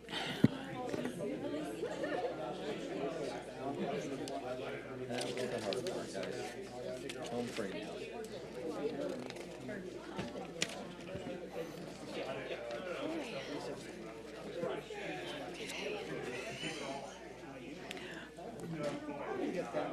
All right, if we can all take our seats, we'll get the meeting going. Yes, I don't know what that is, and I don't know who it's from, but thank you very much for coming. Thank you. All right, we'll reconvene the meeting, and we'll start with public forum. As soon as we all get back to our seats, we'll start our public forum. That's you. Sorry. That's okay, our city manager is missing too. I think he can catch up. All right, so we have public forum. We'll start with this. I have two cards, and I have Doris Andrews and John McLeod starting first. You're going to speak together? Oh, you are going to speak together. Okay. I'm Doris Andrews, and my address is 3585 Carriage Gate Drive, West Melbourne. And Mr. John McLeod is 3575 Carriage Gate Drive. And we're here to address a situation that we're having with the new development Greenleaf, Stanley Marlin Homes, which I believe is West Melbourne. And it concerns a, retention pond. Let me catch up where I'm at here. To address the issue of a retention pond located on the west end of the new development in Greenleaf, which is in the West Melbourne jurisdiction. Mr. McLeod's property borders the west property line of the development and is next to the retention pond. My property is west of his property. And the retention pond was planted with cattails all the way around to keep the erosion down. Well, last spring, those cattails bloomed, and for about 3 months, we were fighting what I'm going to refer to as cotton. When those blooms bust open, that cotton goes into the air. He has a screened-in pool enclosure. I have a front porch and a back porch that's both screened in. And about 3 months, we were fighting that cotton being stuck in our screen enclosures, having to use pressure cleaners to get rid of it. And the only thing we would like to have done is possibly have those cattails mowed, the tops of them mowed around that retention pond to prevent further blooming. They are building homes in there. Nobody is living in there yet. And they have landscaping people mowing, so I don't know who's responsible for that. I've contacted, I've got names here. Adam Klaproth with West Melbourne, Brevard County, Rocky, Road and Bridge, Mike McCabe with Melbourne Tillman Control District. Each of those people I've talked to has passed me off to someone else. Nobody's got a solution. I don't think it's asking too much. If you guys can help us get someone in there that will do the mowing around that to prevent future blooms from causing issues. I did bring, I can't say that this is a cattail, but this stuff is growing in my yard right now, in my grass. And I do believe this is the start of what's growing around that retention pond. And I don't want that happening either. You have a pond. I do have a pond that I have had to pull cattails out of so that we swim in it. And I don't want the snakes, alligators, and things like that coming. So if you can give us a name of someone that we can contact, or if you can help us by suggesting someone within West Melbourne take care of that issue, we would appreciate it. Do we have someone at the city level? My concern is those cattails right now are so thick, if they get people in there, which they will, and kids, they all want to fish around these ponds, I'm telling you right now, if a child falls in those cattails, he's gonna drown before he can get out of it. They're getting that thick. And there's really no reason to have them around it. They've got another retention pond in the center of the project. It doesn't have but maybe a patch about the size of this table. But over there on our side, I mean, you can't see out my pool enclosure when those things bloom. In my garage, I was cleaning it out today, and I'm still blowing that stuff out of my garage. Thank you, Mr. McLeod. Thank you. And thank you, Ms. Andrews. Now, how do we get the number to them? I'm happy to reach out. They filled out a speaker card, correct? Yes, I have it right here. I'm happy to reach out to you. The property has only been owned by the current developer for a couple of months. And so we're happy to reach out to the new ownership group that's building the homes and talk to them about the cattails. But prior to that, a different group owned it, and now this group owns it. And so it's only been really since the homes started going vertical, and that was just a couple of months ago, is the current group owns the development. Well, we'd just like somebody to get back with us. I mean, And I'm happy to. passing it off to somebody else. Yep. If they're not no longer necessary to be in there, if they could be sprayed and gotten rid of, that would solve our problem. I worked for Melbourne Tillman for 21 years, sprayed these canals for years, and we didn't have any erosion problem on because of the cattails were gone. So. All right, thank you. Can we get a response personally? Yes, You have my guarantee I will give you a response. we have your contact info here. Yes, thank you. Christopher, and I cannot, Mayor, I have a comment. yes. Mr. Rohde, I believe that St. John's River Water Management's in charge of the retention ponds, correct?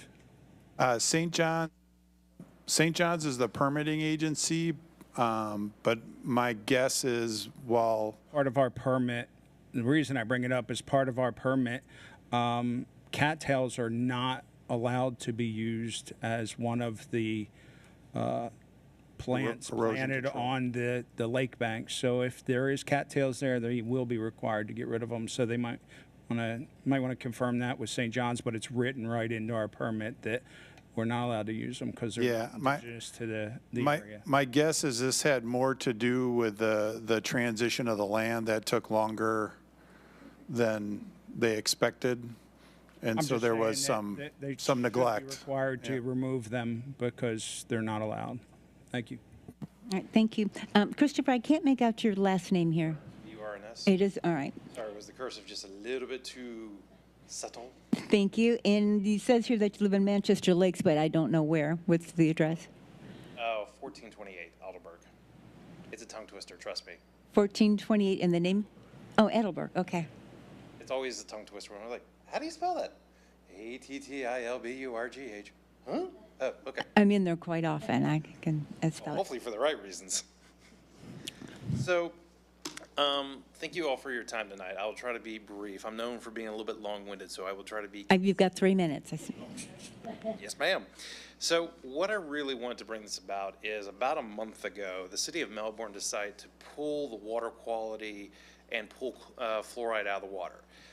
What is concerning me about that is there are 7 other cities that depend on the city of Melbourne's water supply, and we have not brought our plant online.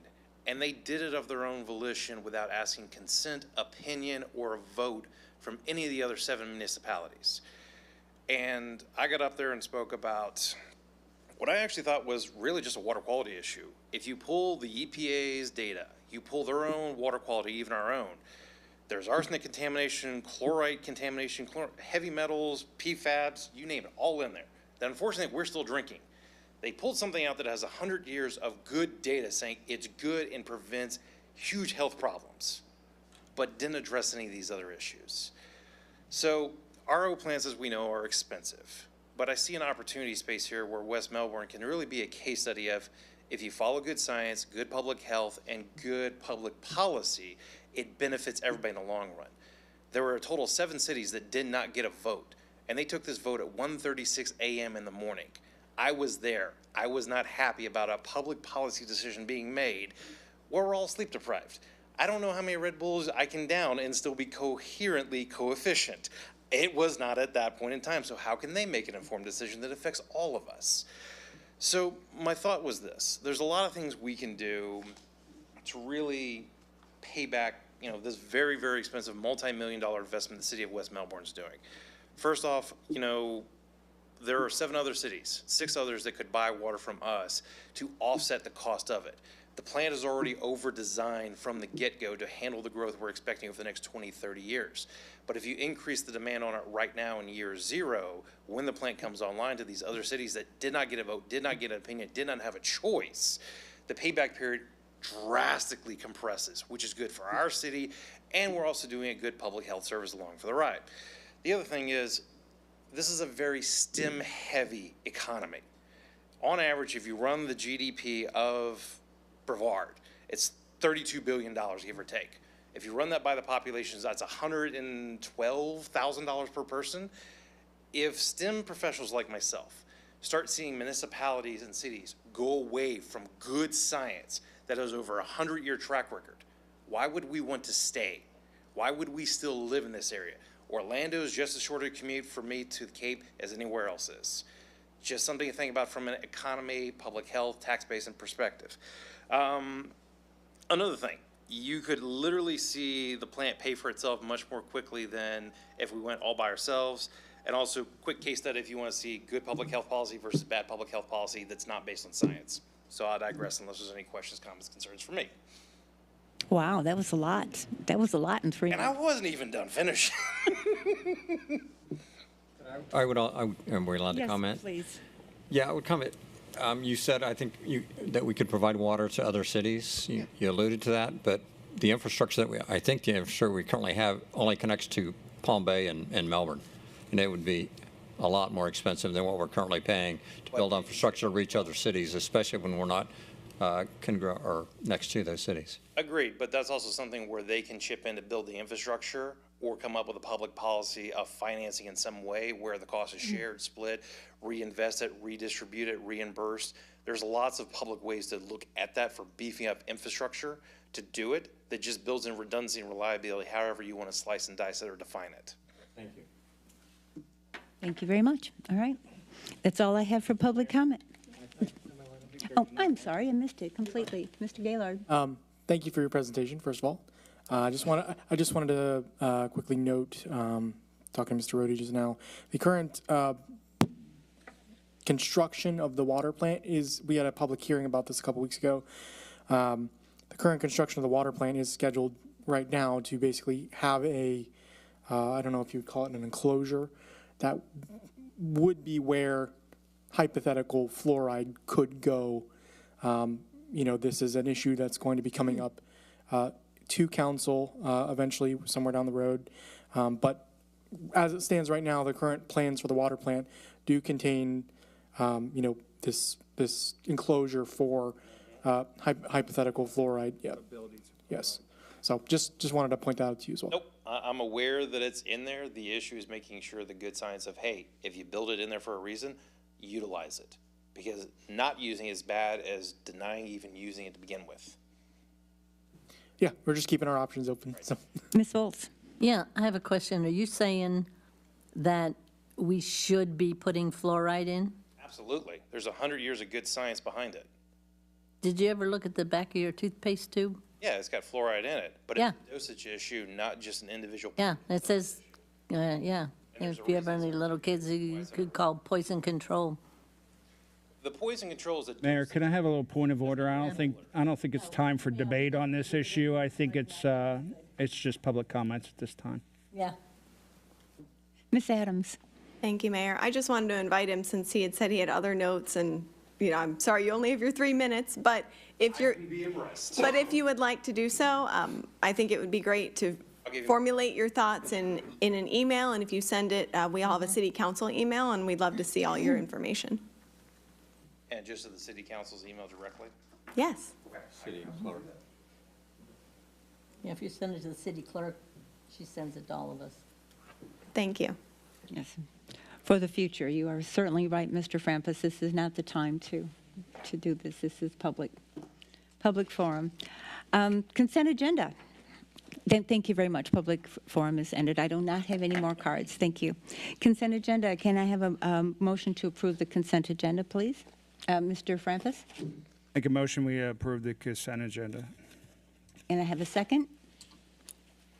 Mr. Gaylor, Ms. Adams, I'm sorry. I'll second. Second. All those in favor of approving the consent agenda signify by saying aye. Aye. Those opposed, motion carries. Thank you. The agenda, action items. Annual U-lining cure in place piping of sanitary sewer gravity main pipe.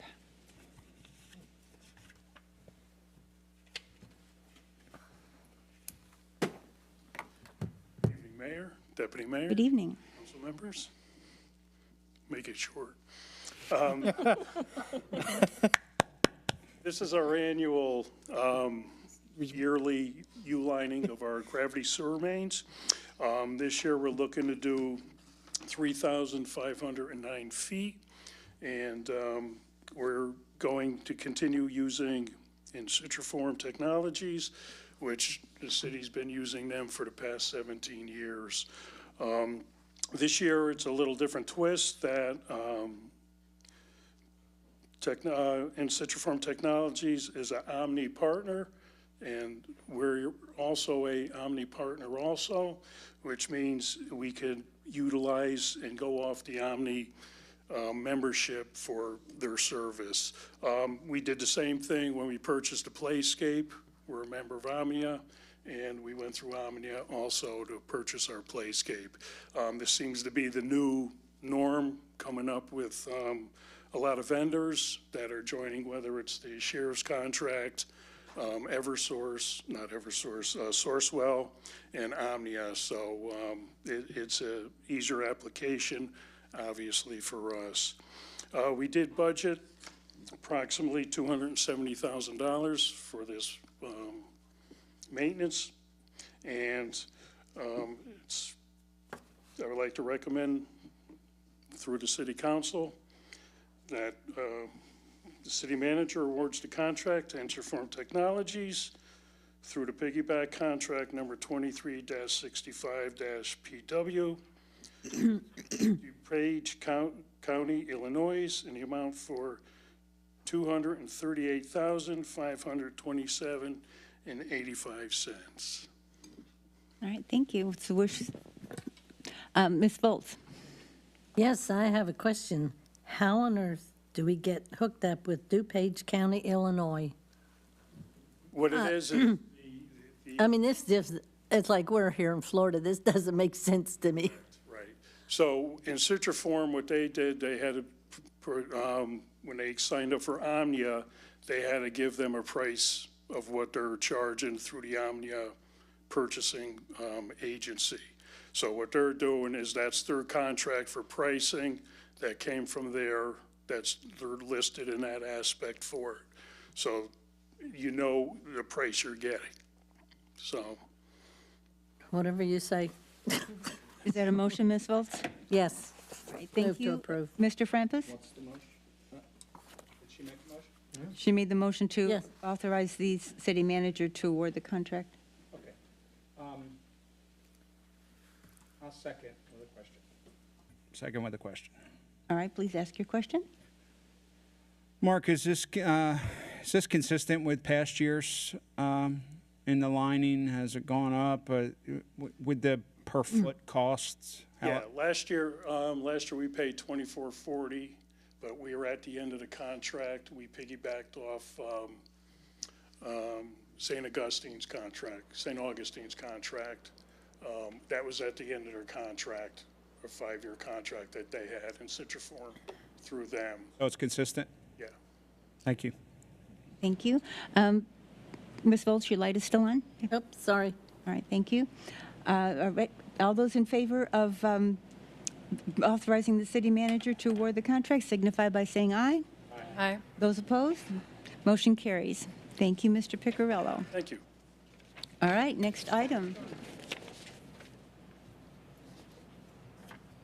8B, continuing services agreement for professional engineering services.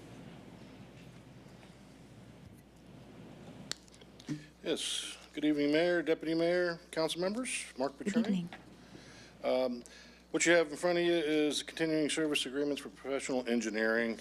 And as everybody's aware, our volume of current and future projects continues to be large. So we put out a request for qualifications for professional engineering services to add to our current pool.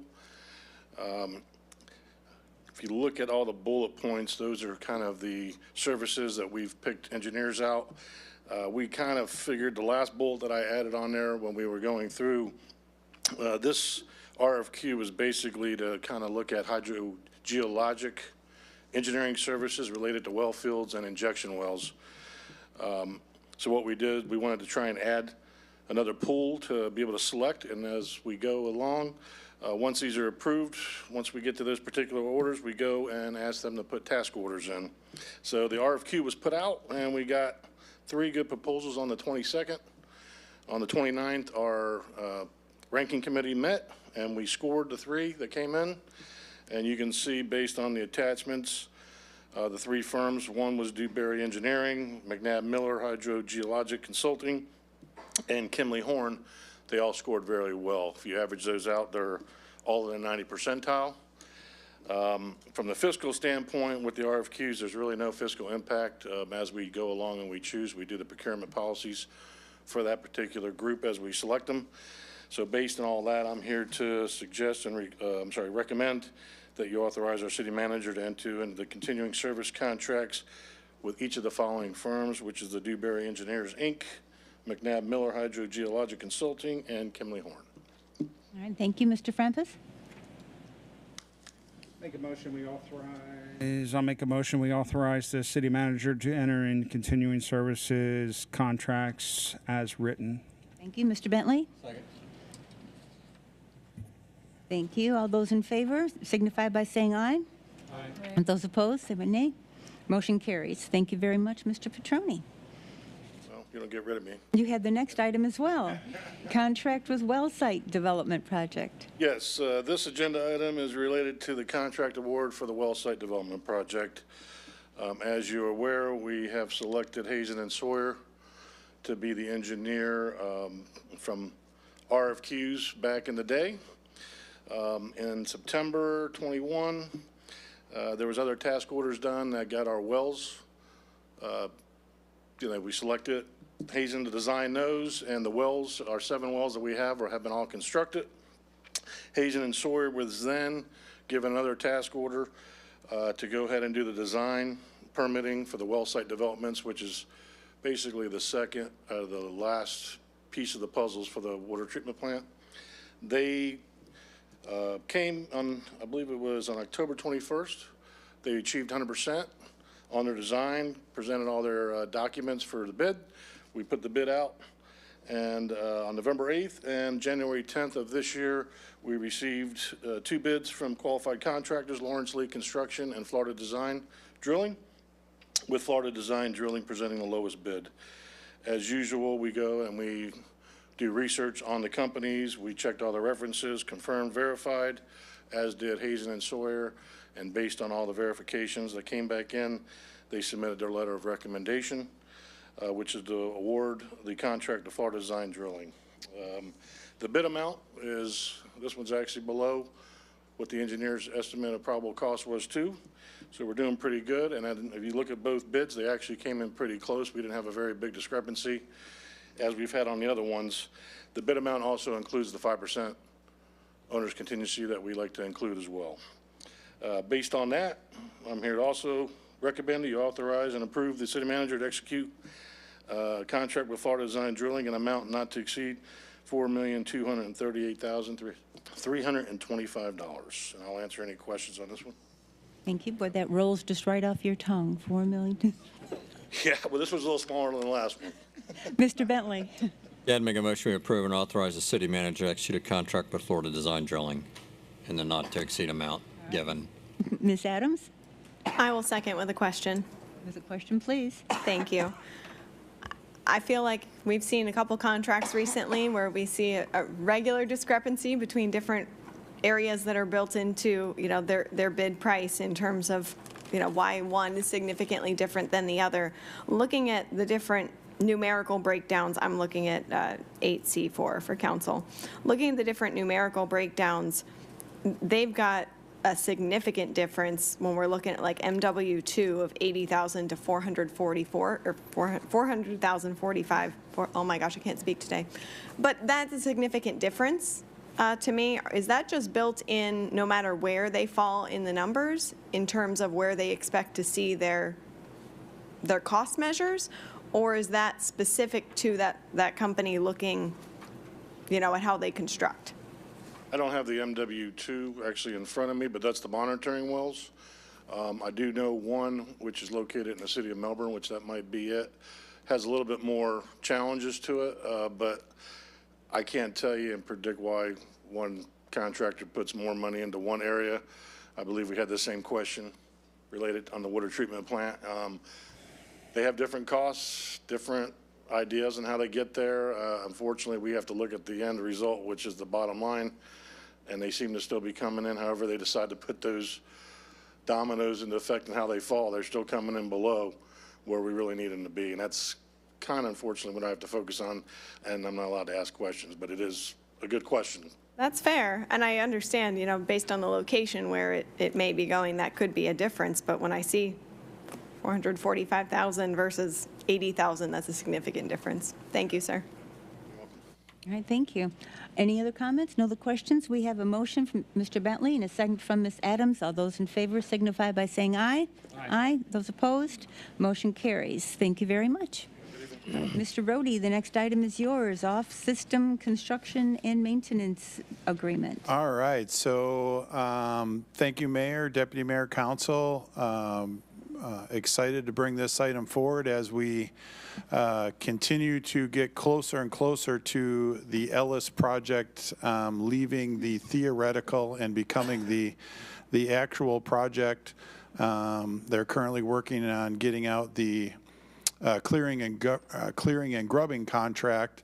And so one of the parts that we requested all the agencies working on this, as well as the state, was to identify a map that would show the future maintenance boundaries of each different entity. So there's county, city of West Melbourne, and city of Melbourne. And so usually we do these things after the project is over, and this is all kind of done a little bit more informally, and we. Because of some of the issues we ran into on Ellis as it crosses east past Wickham, we wanted to kind of get this out ahead of time and establish where everybody's responsibility will be when the project is over. In order for this to be a state project, during construction, all of the Ellis roadway and all the easements and land associated with the project will be owned by the state because it's a state project. And then when it's substantially completed and turned back to the municipalities and the county, this will be the maintenance, this section highlighted in green, which is kind of Wickham east to technology. That area in green will be a city road with city responsibility to maintain and permit anything that happens in it. And so just wanted to kind of get this agreement formalized. It's going to Melbourne, it's going to the county, and it's obviously coming to this county or this council to be recognized and formalized into the record so that when the state turns it back, they have a document that is clean and able to be done in the CAD system, and then we'll know exactly where our role is as far as maintenance and permitting, and the county will know exactly where theirs is, and Melbourne will know exactly where theirs is. So this is kind of formalizing the, for the most part, it's formalizing the existing that is already in place, but it's formalizing what it'll look like when the Ellis project is all done. Great. Okay. Ms. Foltz. Yes, I had a meeting with our new congressman, and he wanted to know if we needed any more money from the feds for the Ellis Road project. It is my understanding that as of now, it's in the state budget, and that if it passes in the process that the DOT is going through in order to designate the funds, the project will be funded. Okay, so we won't know that until they do their budget. Yeah, I think they said it's going to be about another 3 months before DOT is able to formally allocate. But as of now, we did release a press release about a month ago that kind of formalized that DOT and the county and Melbourne and West Melbourne all approved. That kind of formalized that it's officially a project that's funded and it's moving forward. So I think there's some paperwork on the state side, but the state has been in, just a huge help and been doing a very heavy lift here on several aspects of this project, fully behind this project and excited for it to move forward. Thank you. Are you going to make the motion, Ms. Volz? Make a motion to, not here tonight, make a motion to go ahead and approve this resolution 2025-02. Thank you. Mr. Bentley? Yeah, I'll go, excuse me. I'll go ahead and second it. Mr. I have a question. Yes, please. Question? Mr. Brody, what's that? I understand the street on Ellis Road that you have in green, but just to the north, you've got this kind of colored parking lot or whatever you want to call that thing. What is that? Great question. So as part of this project, there used to be 11 mobile homes that were along that, and they've been acquired now, I want to say about a year, and most of them have been removed. That's where the new stormwater pond will be for the project. And many years ago, in conversations with this project, as you may be aware, the city has some frustration with how the county takes care of their stormwater ponds. And so for many years, we have been interested in having the stormwater pond that's in West Melbourne be under our control so that we can make sure that it's maintained and looking good and not getting into arguments with any other government agencies when they don't take care of it. So that's the stormwater pond for that section of Ellis. Ms. Volz, your light is still on? Nope. All right. Any other questions? Yes, Mr. Frampus? Do we have any idea, Mr. Rohde, of, since that was a trailer park, and has any testing been done of the soil there? I mean, I guess is it already ours? I would really hate to get some kind of environmentally damaged area that's going to cost us a fortune to. Yeah, we have a process that's pretty intrusive. The county has a even more intrusive process. The state process to evaluate this soil here was very extensive. And so part of the state being involved with this is a very high level of due diligence in all of the land that became acquired as this project. And so I am very confident that what we're getting back is good soil. That there's, we're not going to find an old, an old dump located under it or an old contaminated site. They're going to develop it anyhow and then turn it over after it's already built. Correct. It will be fully built and established when we get it back. All right, thank you. All those in favor signify by saying aye. Aye. Those opposed, motion carries. Thank you. All right, 8E, continuing services agreement for professional, I'm sorry, I'm at the wrong place here. Next page. That's okay. Reschedule April 1st, 2025 council meeting due to Florida special primary election. That's me. Yes, I'm searching for it. Yes. Oh, that's fine. Ms. Alexander. As the council knows, in the past, the supervisor of elections has used this facility for its elections. And as there has been a special election scheduled for Senate District seat 19, and House District Seat 22, their primary is scheduled for April 1st, which is one of the council meeting nights. So what the Elections Department does is they come in here on a Monday, they set down all their equipment, they'll conduct their election, and so that's why we're recommending that council consider moving the April 1st date to April 2nd. I think that's much better than April Fool's Day. Didn't want it on April Fool's Day? That's when their election is. For the whole month of April. So April 2nd. Yeah, there's been a little moving around. Cancel the thing.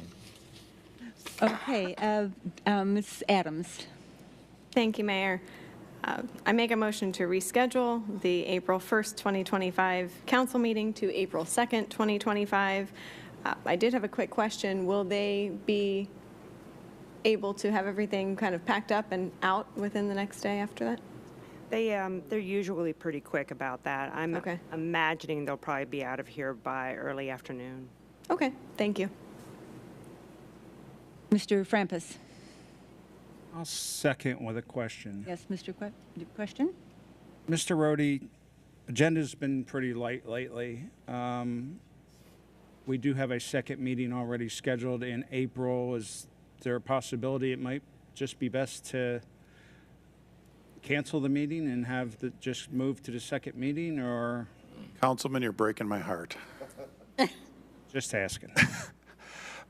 You know, what we've done, a very good question. What we have done in the past, when we've had some conflicts, is we've agreed to kind of everyone hold that night, hold April 2nd on your calendars, and as we get a couple weeks out, if there isn't anything that has to come to the council, we have canceled the meetings in the past. You know, right now it's just too early to know if there's a contract or if there's an agreement that, you know, that would really, you know, that we wouldn't want to wait on, because, you know, some of these things we again, huge night tonight with the well sites, but, you know, we wouldn't want to delay a big agreement, but if there wasn't anything, My second stands. All right, thank you. All those in favor signify by saying aye. Aye. Aye. Those opposed? Motion carries. Thank you. We've rescheduled the meeting for the 2nd. 8F. Cancel.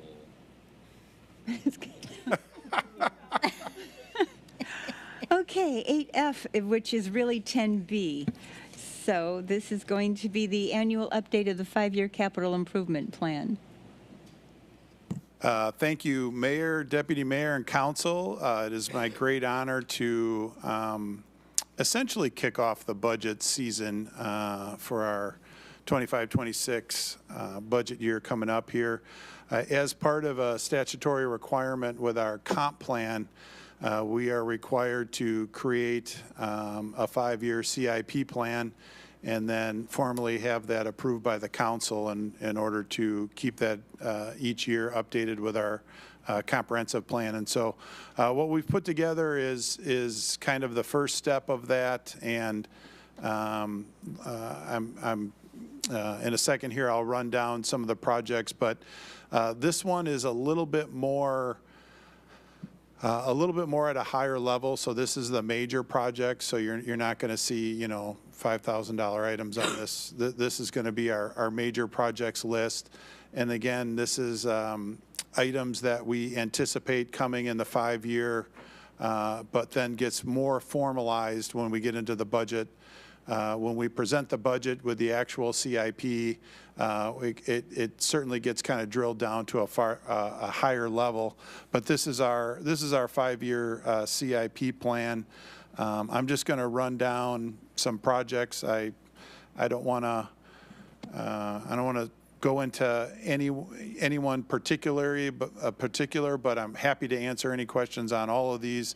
So in the general fund, obviously the building department building will be moving forward and should have that contract coming in front of the council here in the next couple months. City Council chambers, which is part of that project, and then we've designated some money for the remodeling of City Hall. So with the transition of the building department out of City Hall, we've designated some money to start working with a firm to see how we can rearrange City Hall a little bit to make it work better for the needs. Sheridan Road sidewalk, as we know, continuing the Sheridan Road sidewalk all the way to Wickham. Fire station acquisition sites, Public Works, admin relocating, again, as part of the water project, we're moving the Public Works over. Mitten Road landscaping, so we've worked with a firm to identify some landscaping. Our next step is to work with the county to see the permitting process, and then in front of the council to ultimately review that plan and then move forward with that project. And then the BSNA software upgrade, again, going from our current BSNA to the BSNA cloud. And so that's all as part of the general fund recreation, purchasing of the property, Parks Master Plan implementation. We've designated about $1 million a year for the next 3 years to roll out some of those projects. And again, we'll be getting back with the council and how they want to roll those recommendations out. I know I went to Parks and Rec, and they took a look at it and made some suggestions that'll be coming to the city council. Bleachers Canopy project for the parks, Clemenswood Pavilion, Community Rec Center. Again, another item we'll be bringing back to the council and discussing, but again, wanted to put in the CIP for planning purposes. Getting down to the exciting stuff, the water plant and the water utility 8-inch water main tie-in from John Rhodes. We have 2 of those. We've got to link up the kind of a north leg and a south leg in order to loop that section of the community when we're on our own water. Ellis Road widening, we've got a little bit of our water utilities that are part of that project. Greenboro, which is, again, part of that master looping of that quadrant of the community. Well site design and construction, which we've already accomplished, and then well site construction, which the council just approved this evening. Water plant design and support, and then the water plant construction. So we budgeted about $25 million each year. It's not going to be exactly $25 million each year, but roughly budgeted for that. And then our typical water construction and looping projects that we do every year. Money designated for that. On the sewer side, construction of the water treatment improvement, so that's our BNR project. Our septic to sewer, which is underway now, is in there. Additional disc filter in the future, again, just upgrading the 1 and 2 disc filter. Belt press sludge removal, which is a big picture item. Ultimately, there's a push from the state to get our AA up to a higher quality so that it can just be normal waste, but that comes with a pretty big price tag. Belt press sludge upgrade, plant odor control. We have the $2 million budgeted to work on plant odor control. Future reuse improvements. Again, with the water plant, we're going to have more water, which means there'll be more sewer usage, which more sewage. We got to figure out ways to get more of that reuse out, and so running some lines into some different areas to get more reuse out as part of that. Lift station rehabs, which we do every year. We pick our most critical that are in need and or our oldest to rehab them. Clarify 1 and 2 rehab, again, standard operating. Gravity sewer U-lining, again, that's for next year, but tonight we approved this year's projects. And then manhole rehab, which again, every year we do a little bit under 200,000 of just manhole repairs that take a beating out in the roadway. Sewer department's requested a vac truck again. Very costly item. We have one vac truck, and then we have an older vac truck that the sewer utility operates, and we continue to evaluate whether that is a project that needs to move forward. On the stormwater side, of course, we're familiar with the canal project for Westbrook, which are the first 2. Westbrook project was awarded, and contracts are signed, and construction should be starting here in the next month. Technology Drive, which was a project this year that we're doing as part of that additional state funds that we got. New one that we've added, we've had it in future years. We're now eligible for CDBG funds again. Now that the Melbourne Estates project is done, we can now apply for another round of $750,000 of CDBG money. And the next neighborhood that qualifies in the next project that we've identified is the Hollywood Estates. And so 750 probably does not do all of Hollywood Estates, but we will start with sections of Hollywood Estates if we're successful in that grant and start doing some stormwater improvements. As we know, that's kind of, now that Melbourne Estates has had a flood risk reduction, now we move to the next wet community, which is Hollywood Estates. And I'll be honest, I lost my spot. After the Hollywood Estates, so the Spivey Ditch is a stormwater project that's always been in our 5-year. It would be enclosing the Spivey Ditch, which is a pretty big undertaking, but the Spivey Ditch has had some challenges, so we continue to evaluate that. Local U-lining of our stormwater pipes, so we do sewer pipes, but we also from time to time line the stormwater pipes when they're needed. For head wall rehabs, again, we try to tackle a couple of head walls along the canal banks, along our canal banks, and in some of the West Melbourne public area.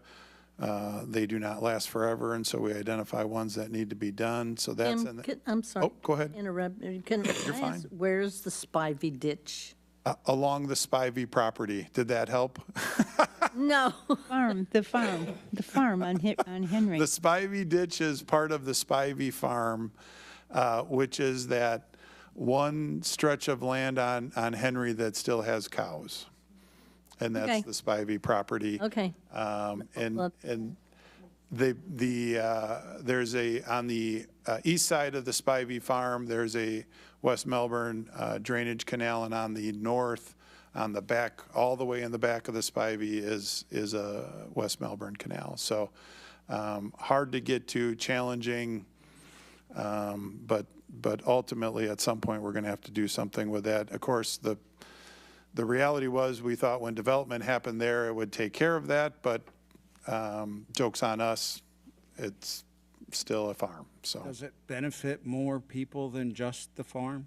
oh yes, that services part of Melbourne Estates, and that catches water from the east.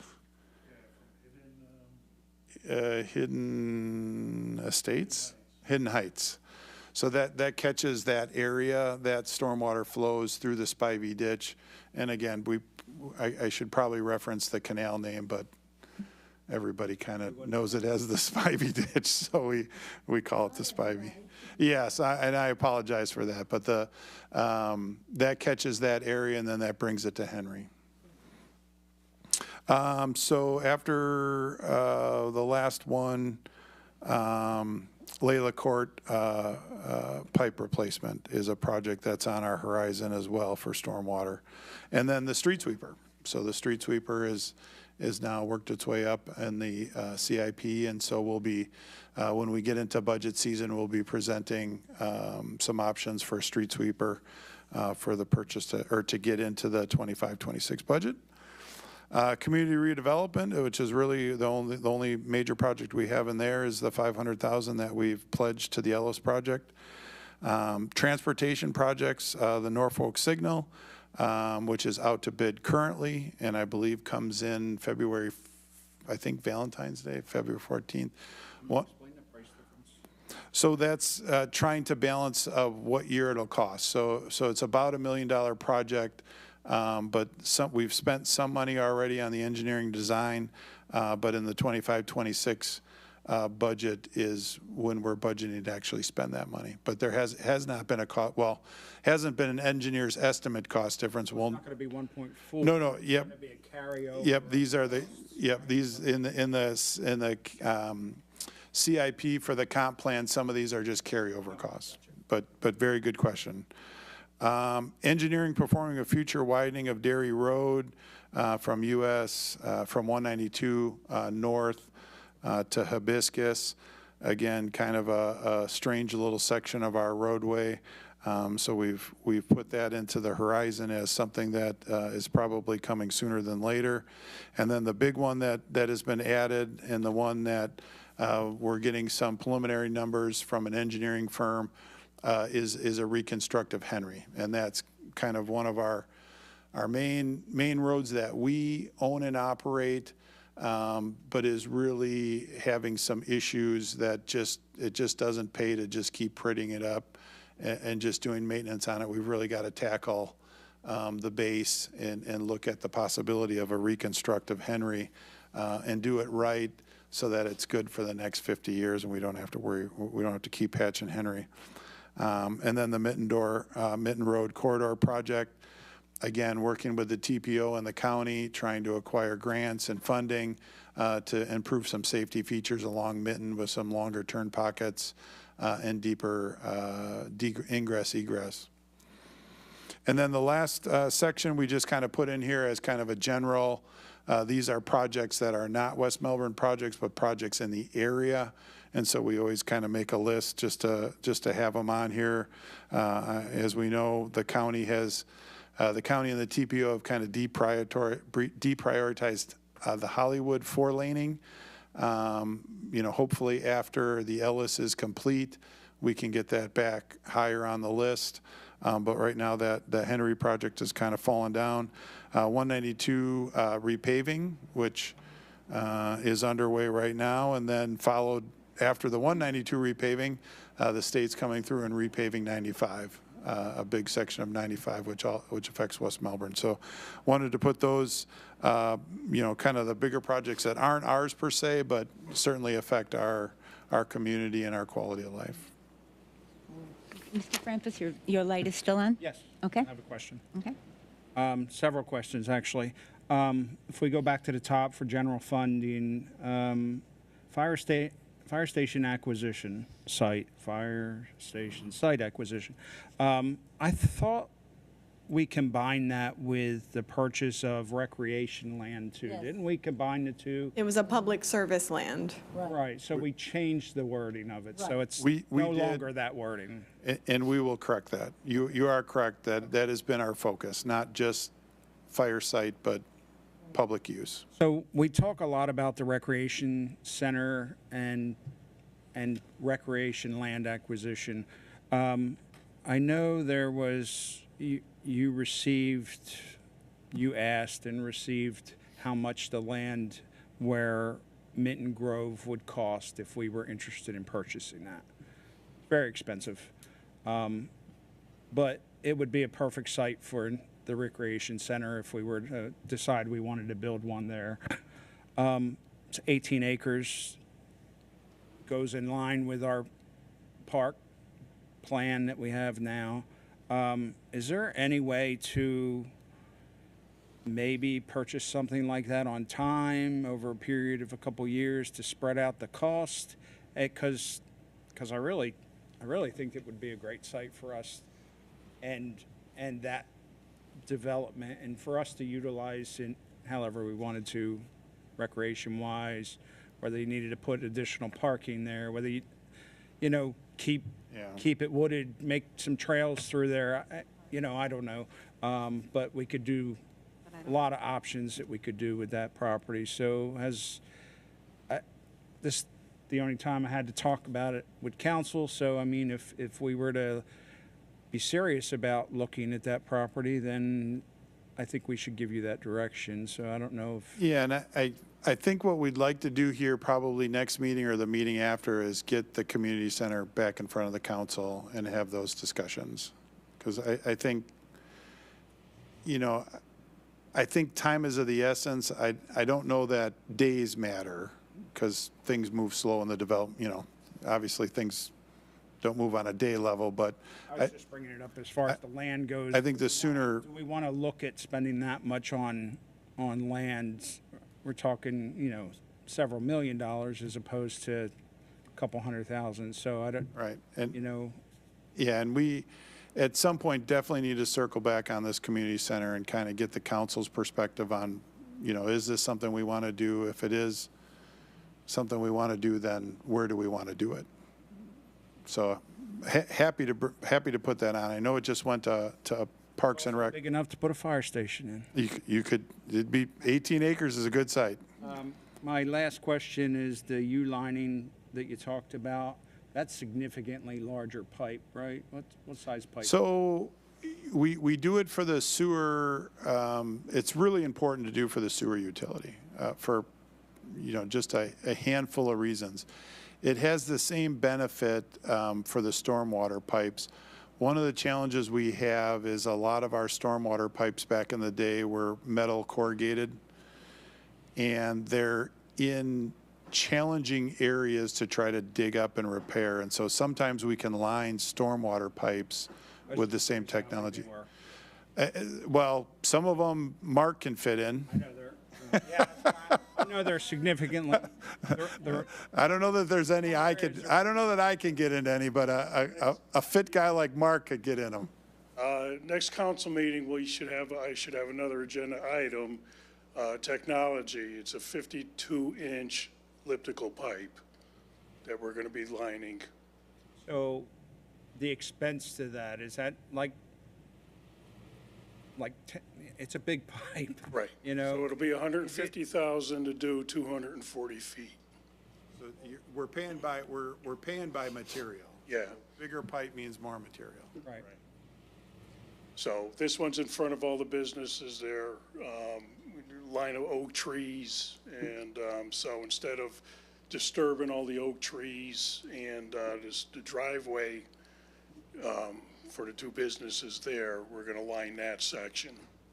I agree with relining the pipe. I just, this. Yeah, we can. I don't know if the size of the pipe mattered or any of that kind of stuff. No, actually, I know they're very huge. You could do a 4-inch pipe to a 60-inch pipe. Oh, and actually, they've done 84-inch in Jacksonville. Is it expand or is it? What do they? How do they install that? I was just curious. What they do is they make the sock first. So the sock is like a resin. And then what they do is when they blow it through the pipe, they inflate it? They heat it up and inflate it, and that's what it does. Okay. Yeah. Makes sense. Thank you. You're welcome. All right. Are you finished, Mr. Frampus? All right, Ms. Adams? Thank you, Mayor. Underneath the transportation capital, do we expect, as we look at these projects, specifically you mentioned the Henry Avenue reconstruction, I'm looking at the timelines, but depending on, the Minton Road project is currently, pending TPO allocation of state funds. Developer impact fees are going to be funding Henry. Are we expecting any of these funding sources for these transportation projects to be changing, wherein we're going to need to revisit them from a budget standpoint? Yeah, two different projects, right? The Henry Avenue is a long lead time with permitting and design. And that's, we kind of budgeted realistically of when it would actually happen. I mean, if right now we're in the preliminary phase of looking at it and the impacts that it's going to have. The next phase would be to engage with a task order from the engineering firm to start drawing it up and designing. And one element of the Henry project might be some additional safety measures of some additional ingress, egress, and lengthening of some of those turn lanes. And that could lead to a little bit of a stormwater project. And so, the process to go through, I mean, even if we were just redoing Henry, the engineer's looking at about a 12 to 14 month design out to bid. And so adding in the stormwater element, we're just trying to give us enough time because we really want to, the goal with Henry is to do it right because it's a troubled road right now because of the lack of base that's underneath it and that it's wet in a lot of areas. There's just some natural water flows that just degrade it. And so we want to, if we're going to spend the money on Henry, let's do it right one time so that, for the next, we can put in the normal cycle to get the double micro seal and keep it looking good. But let's get it fixed once and for all so that we're not just patching 30, 60 feet at a time and having those issues expand. So we do feel it's, we're trying to be aggressive because we want to do it, but it's a pretty extensive, it's a long stretch of road. It's pretty extensive, so. But from a budgeting perspective, the Minton Road Safety Improvement Project says allocation from TPO for state funds. If we do not get those state funds, are we then prepared to fund it? No, I think the 15 million estimate that we got a few years ago, what we try to do with the Minton Road improvements is keep it high on the list in our 5-year CIP, so that no other community can try to use that against us, right? And say, well, ours is budgeted before yours, so put our project before yours. Understood. Do we expect, I know 192, we continue to remind people it's not something that we have jurisdiction over, but it impacts our city. Knowing that we're going to be doing significant work on Henry, that a large portion of our residents use as a way to avoid 192 traffic from quite a few. That is not a surprise. But knowing that information, are we expecting any significant work being done on 192 at the same time? Henry's going to be a long project, so are we expecting any significant work that then we're going to have both of those projects happening at the same time? Yeah, we anticipate the 192 project being done in the next year, and so that won't conflict with Henry. But we would never want to have both those having lane challenges at the same time, because they certainly, Henry is certainly an alternative to 192.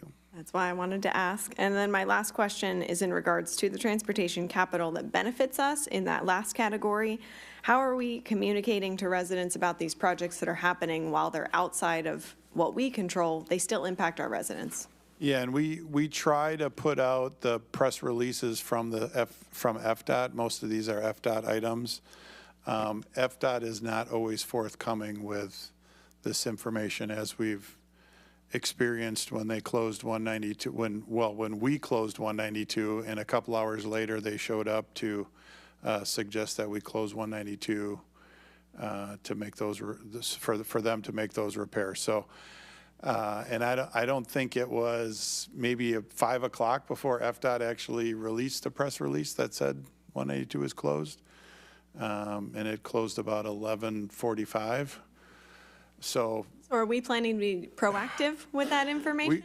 We try to be aggressive with the information, but we also try to guard that the questions come to us that we can't answer, and make sure that they go to the people at FDOT that do have the answers. And so that's the balance we're always trying to strike, is that, we're affected by it, but we don't have the answers to the questions. And on 192, we're trying to be as communicative as possible with this break, but we also don't want to set any expectations that things will be fixed at a certain time, because it is not a project we have any control over right now. We are supervising, we are guarding our assets in that area, but I assure you they are in control and are doing it their way.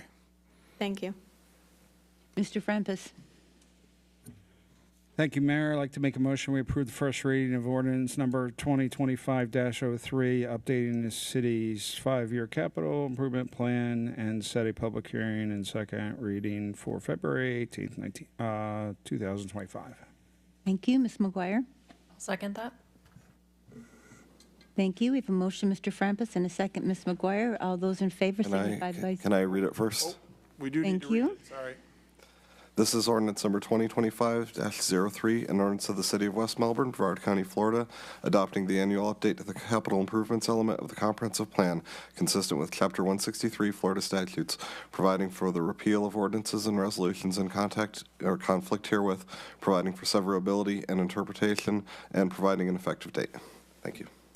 Thank you very much. I knew that. I'm sorry. All right. All those in favor signify by saying aye. Aye. Those opposed, nay. Motion carries 7-0. Thank you. All right. So we're back on track again. So, 9A. All right. This is council reports. Ms. McGuire. No report. Thank you. Mr. Frampus. No report. Oh, I have one question. Thank you, Mayor. Mayor's been doing a fantastic job with time management with all the questions. I'm wondering where our residents can see the time clock. Where are we at with that?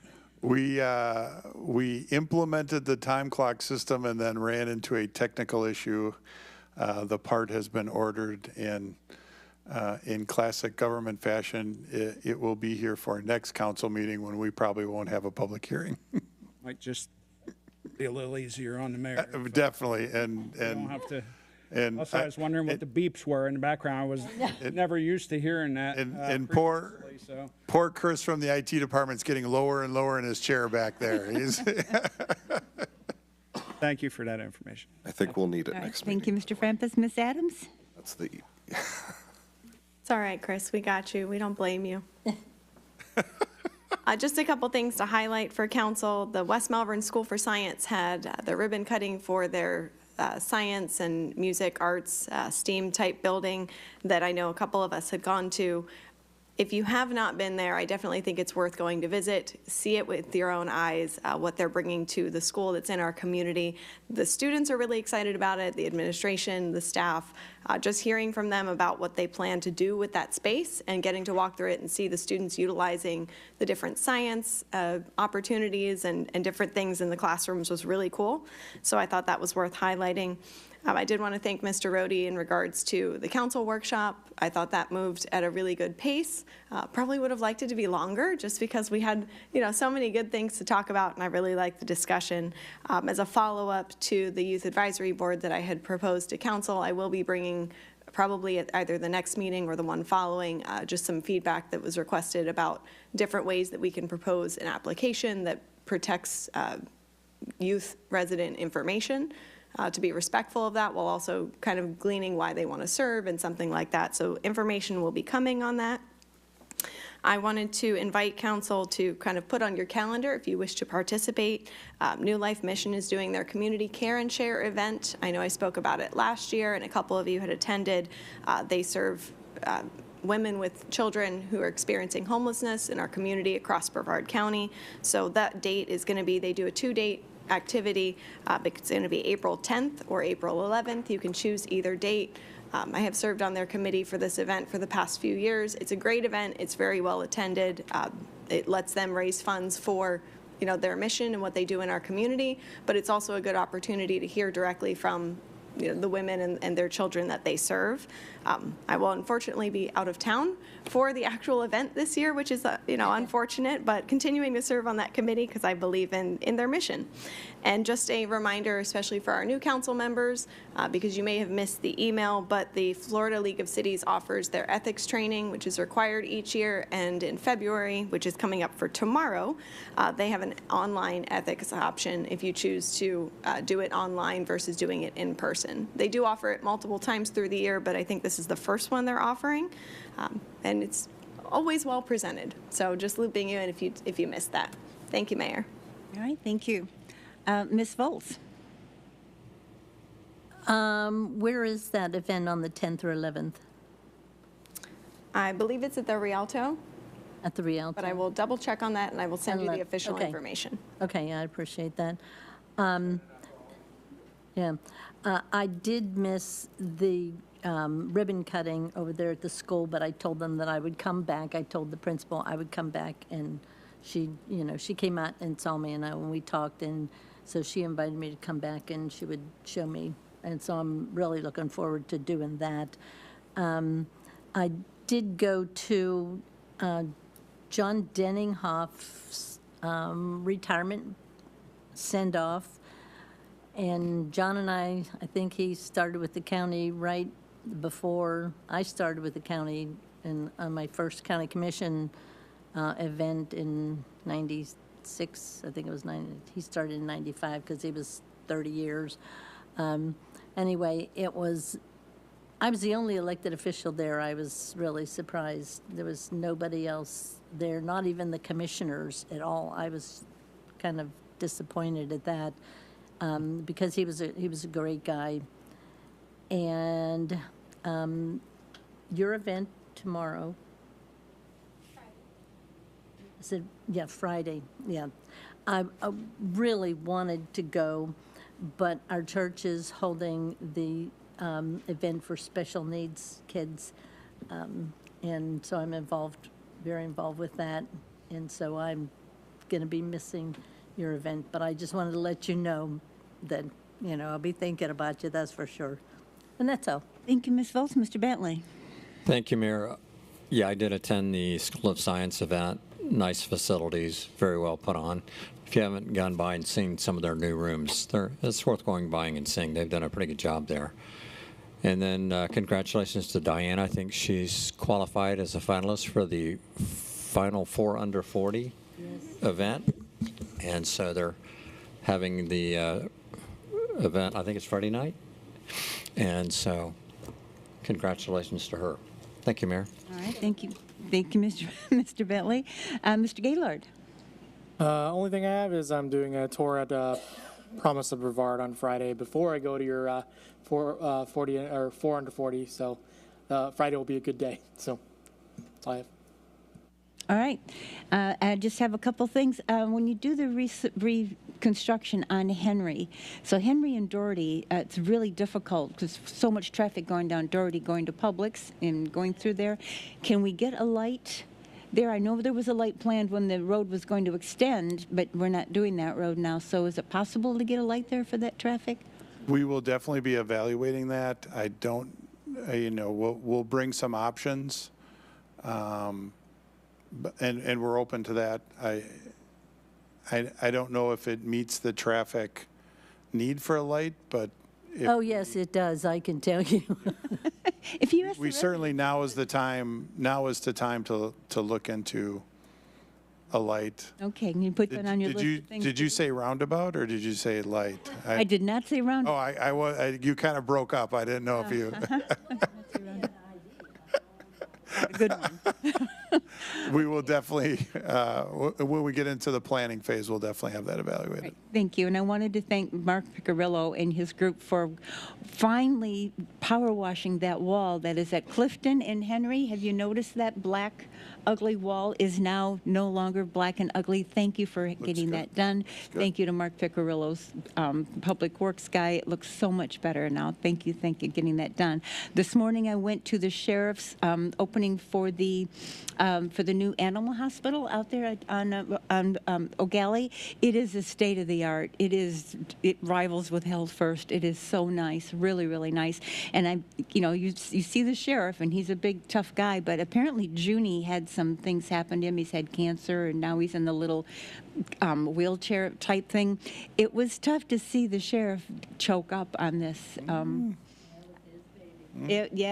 I've said something. I've seen him speak a lot of times, and he's definitely attached to not just Junie, but all those dogs. So if you get a chance to go out there, take a tour. It's very, very nice. My last thing is WMMB. No, not the radio station. The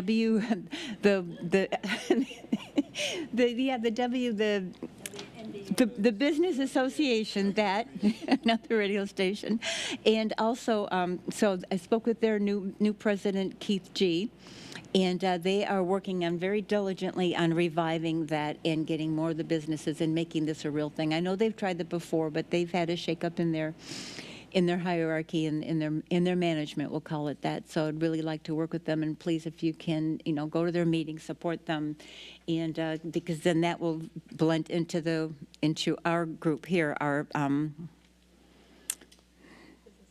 I don't want to call it the radio station again, the Business Advisory Board that we have here. All right, I'm finished with that. Now we get on to manager reports. Mr. Rohde and Mr. Carey.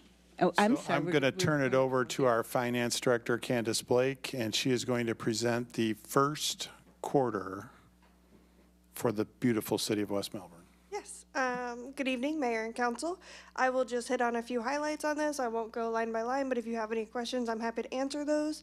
Right now, our revenue is right on track at where we would expect. 25% of the way through the year, we're at 25%, so it lines up for that. And our year over year, we're up 85,000 where we were last year, and last year we were up at about 1.6 million at this time.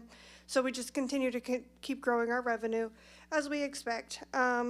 I'll draw your attention to the stormwater You'll know this last year we approved that increase, and because we get our ad valorem taxes heavily in that first quarter November timeframe, so you'll see in there that our stormwater revenue is higher than it was last year, and so that's a direct reflection of those increases.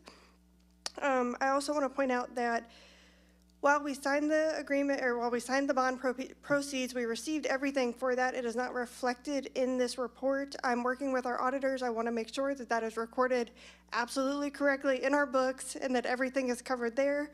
You know, this is my first time with $52 million in that sort of thing. So we're working on that. And then our expenditures and encumbrances are at 31%, so they're just over that 25%, but we do have a lot of full year encumbrances that hit, whether that's our water purchase from Melbourne, our Jacob sewer contract, additional capital projects that kind of hit in there. So yeah, that kind of covers for those. And so I would say, looking at this, everything is right on track where I would expect it to be in line with previous years. So I'm available if you have any questions. That was good. That was fast. Yes, that was real Keep it quick. Any questions from council? No. All right. Any comments from Mr. Rohde? No, just one quick comment. We're speaking of the WMBA, the West Melbourne Business Association, and our Business Advisory Committee. We're having a dual meeting here in February, and I'm looking at our city clerk to confirm the date because it's escaping me right now. It'll be the night of February 19th. We'll be having a joint meeting, and we'll have the state of the city.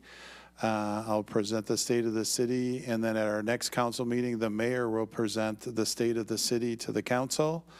And then we're working on our traditional date with the Palm Bay Chamber of Commerce for the mayor to present the state of the city to that group. So those are the three state of the city presentations that we do each year.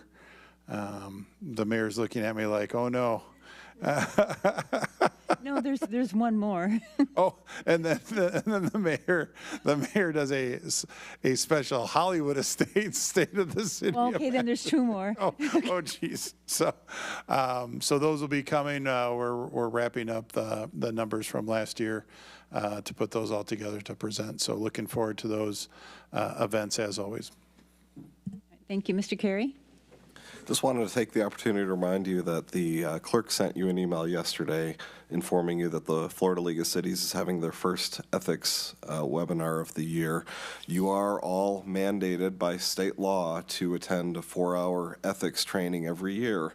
And so this is the first one. There will be several throughout the course of the year.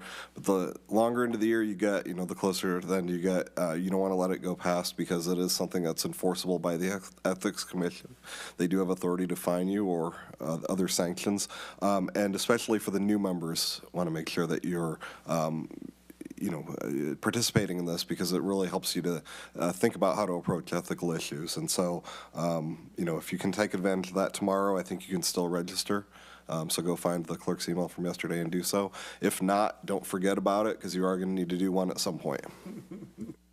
Can I just add that every year at the annual convention, they do an ethics thing. So if you come then, you could do it in person. It's a walk-in. So. All right, thank you. Anything else for the good of the order? I thought I would let council know the Space Coast League of Cities found out a little bit earlier today that Paul Gugelman has passed away. So I know many of you have either met him at previous league functions. He's been the attorney for the Space Coast League of Cities for many, many years. And he had just installed our new officers at the previous meeting. So I had wanted to share that because I know quite a few of us know him. Thank you. Wow, thank you. All right. Sorry. On that, I think we need to adjourn the meeting. Wow. On a sad note. Oh. Yeah. I think